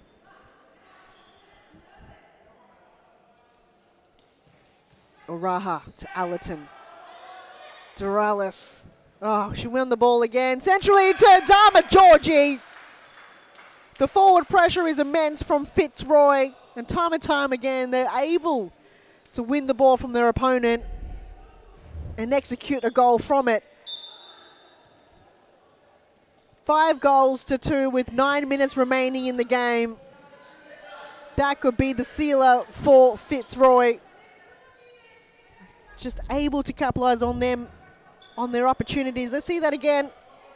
Torala's fine. Georgie centrally right in front of goal. What a wonderful finish. Stay composed there, Dharma Georgie. Raquel Dorales. What a performance she's had tonight.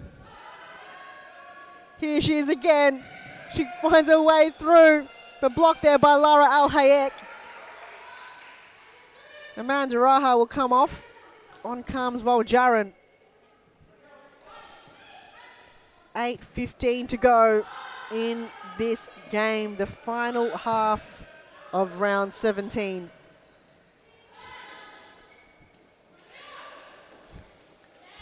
Plenty of gas in the tank for Ada Sagan. Fitzroy, they're one game away from being in second place after this win. A tight top 4 positioning.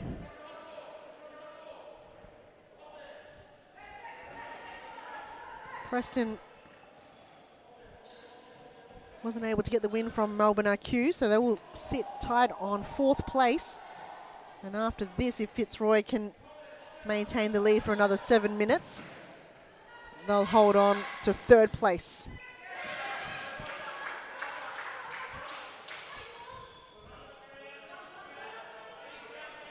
Side ball for Western United right in front of the Fitzroy bench. Well, Jaron. They'll have another crack here, Western United. Here's Ada Sagan to Balkis Waljaran.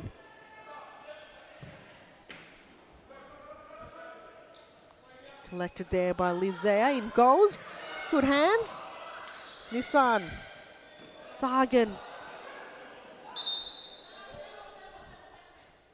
Still Western United's ball. Here's Waljaran again. Plays it. Nissan in front of the ball. Byrne. Gets Shepherd. Loses it though. And a Fitzroy ball on the far end of the court. Rowan goes short to Lizea. Will chip it over towards Sabre. And Lara Al Hayek footy kicks it. It's hit the crossbar.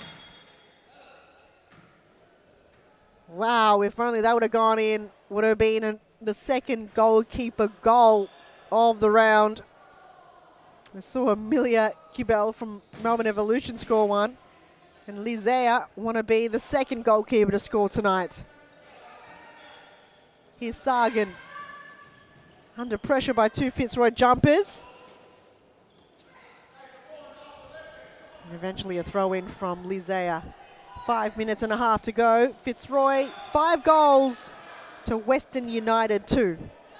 Western United still yet to score in the second half, where Fitzroy was able to score 3 back-to-back goals.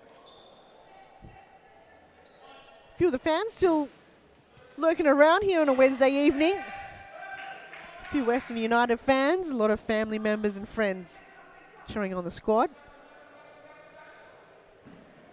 And a few Evolution players on the left side still hanging around watching the final game.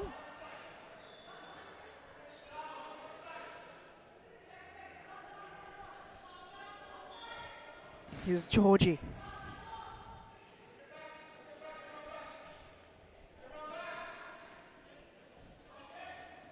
Al Hayek merges out of her D again. Lays it off to Al Jarrah. Looks a lot better. Here's Abdul Latif. Nissan to Allerton. Rowan clears it away for a side ball, but it's Western United to bring it in. Just over 4 minutes left on the clock. Might be a little bit too late for a comeback here for Western United. 3 goals is a lot to ask against Fitzroy, who've just applied so much forward pressure and physicality. Here's Sabre. Looking towards the referee for a free kick, and looks like they've got it.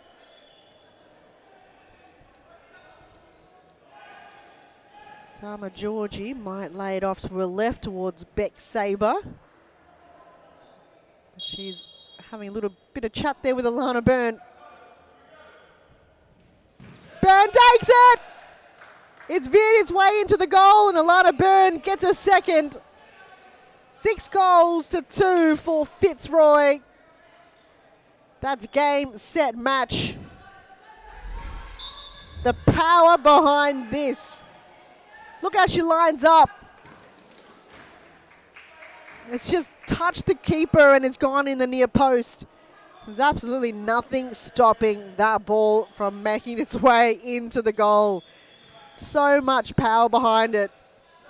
Alana Byrne on the scoreboard twice this evening. Under 3 minutes remaining. And it could just be quite an impossible task for Western United to come back from this. Fitzroy was able to score 4 goals in the second half. Just enough to get them in the lead. So the first half, the majority of the games have been very equal.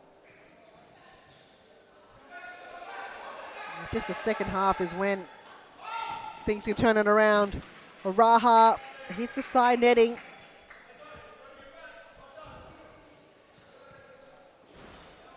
Allerton hits the roof. 10th win for Fitzroy. I wonder who the team that was last able to beat Fitzroy.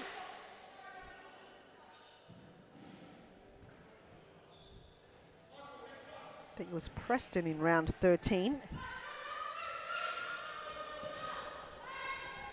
Allerton had to cross it over. As Fitzroy has caught a timeout. We'll take a break in the final moments of the game coming right after this. Don't go anywhere.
Welcome back. 1 minute 49 on the clock. The final moments of round 17 for the Women's Series Futsal Victoria 2024.2 season. Well, I would say about halfway there. 27 rounds left to go for the end of the year. And so far, Melbourne IQ could be their season to win the championship. At Fitzroy, we've seen them come back very late in the season to be contenders, and they're one game away from being equal to Western United. They're currently heading towards their 10th win of the season. One down from Western United, who have won 11 games. Very close encounter between Raquel Durales and Lara Al Hayek. Chip from Layla Abdul Latif. Still a minute to go, but what a round. I appreciate your company wherever you're watching. A lot of people have been here since the beginning of the stream, since Eastern FC won their third game of the season against Northern Phoenix. Appreciate your support. Mo Ifate, I think he's been on the stream. A few excited fans out there. And a few here in the stadium that's been here all night long watching the women's competition. And tomorrow it is the Division 2. And it'll be live stream too, and then it's Wednesday again next week for round 18. You know where to find us. We're on YouTube, we're on Facebook. Check out the WeFroth app for all the fixtures. And check out the Series Futsal Instagram and Facebook page for all the latest news, all the replays. The YouTube page has got all the highlights. That's all up and running. This one, the highlights for this game might be up tomorrow or the next day, but all the other games are already up on YouTube for you to rewatch all the goals that you may have missed. Here's Raquel Durales. Saved there by Lara Al Hayek. And eventually cleared away there by Stella Nissan.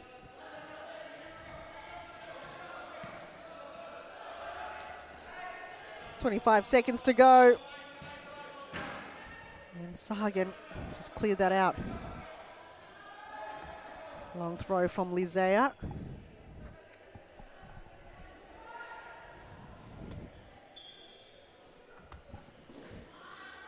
I would say a footy kick from Lara Al Hayek. Right idea. I would do the same if I was in that position.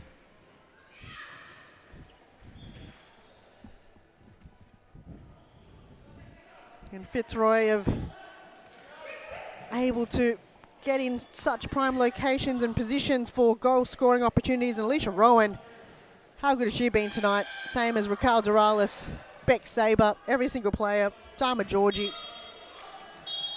And the final whistle blows for round 17. Congratulations to Fitzroy, winning 6-2. And that closes up all the action. Again, thank you so much for your company. We'll see you all next Wednesday evening for round 18 of Women's Series Futsal Victoria competition. I hope to bring you a player of the match interview coming right after this. Thank you so much again. Have a lovely evening.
I'm joined here by Alana Byrne from Fitzroy. Alana, congratulations. It's quite a physical battle out there. Yeah, I'm buggered. I'm wrecked. And especially because it's 10 o'clock at night as well. It's quite a short turnaround from Sunday evening's game to this one. You've got now a bye round as well. It's a nice hard-earned rest. Is there something that you kind of look forward to after a game, especially a late one like tonight? Sad that I didn't play on Sunday, so I didn't the what's it called? I didn't get punished as bad as all the other players I played. But I felt good tonight, and that's the main thing. So yeah. It was quite close coming into the halftime. Western United came back. What kind of changed around in the second half? Did you kind of work on something differently, or just kind of continue to stick to the game plan? I think we saw what their weaknesses were, and that was their hesitation. And I think we realised we don't need to press until we see them hesitate and take that back pass.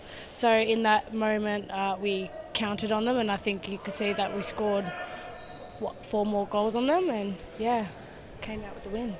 You got to give credit to Raquel. She was put in the hard yards every time it was a counter attack. She was there and able to kind of maintain that pressure. Do you kind of see those players put on that pressure, her and Beck, and then you kind of finished off with the work that you did, inside the D, because she worked so hard tonight? Yeah, I think her hard work, obviously, what makes us score in the end. So I know she didn't get a goal tonight, but her hard work got myself and Dharma and all the others a goal. So it shouldn't be unknown. So yeah, it's just very underrated. Works behind the scenes, put the cogs together. But you got to quick credit to her, because every time she was there, you score a goal. So she's just been such an instrumental player. Yeah, exactly. And I think she's getting a little bit frustrated, but I know she's too hard on herself. But yeah. She sure is. I won't let you hang any longer. He's a late one. Thank you so much for your time once again, Alana. All the best for the remainder of the season. Thank you. That closes out round 17. Have a good night, everyone. Thank you. And futsal play is very fast, and you have to think really fast. You don't have time, you don't have a space. They have to enjoy the game. This finally, futsal or football or basketball or tennis, it's only a game, so they have to enjoy.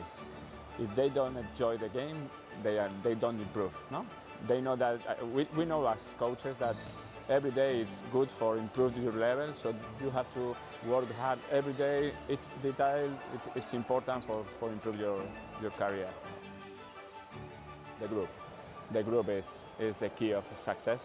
If you don't have a union group, you can win some matches, you can win some tournaments, but finally you don't win the World Cup or you don't win the European Championship. You need a strong group and everybody go in the same direction. The futsal is totally different than in Europe or in other countries. I think there are good levels here in Australia. There are good players, so they have to work hard. And maybe in the future Australia is in the top.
I grew up with low self-esteem. It was me and my mama, just us in the trauma. Hands up if you know what I mean. I see you, I feel you. I want you to know that you're not alone. I know what it's like not to have a home.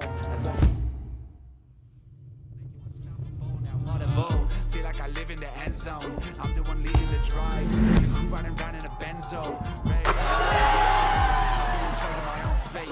Left the excuses behind. Now I'm the illest violinist alive. I took the pain and I thrive, but look at me now.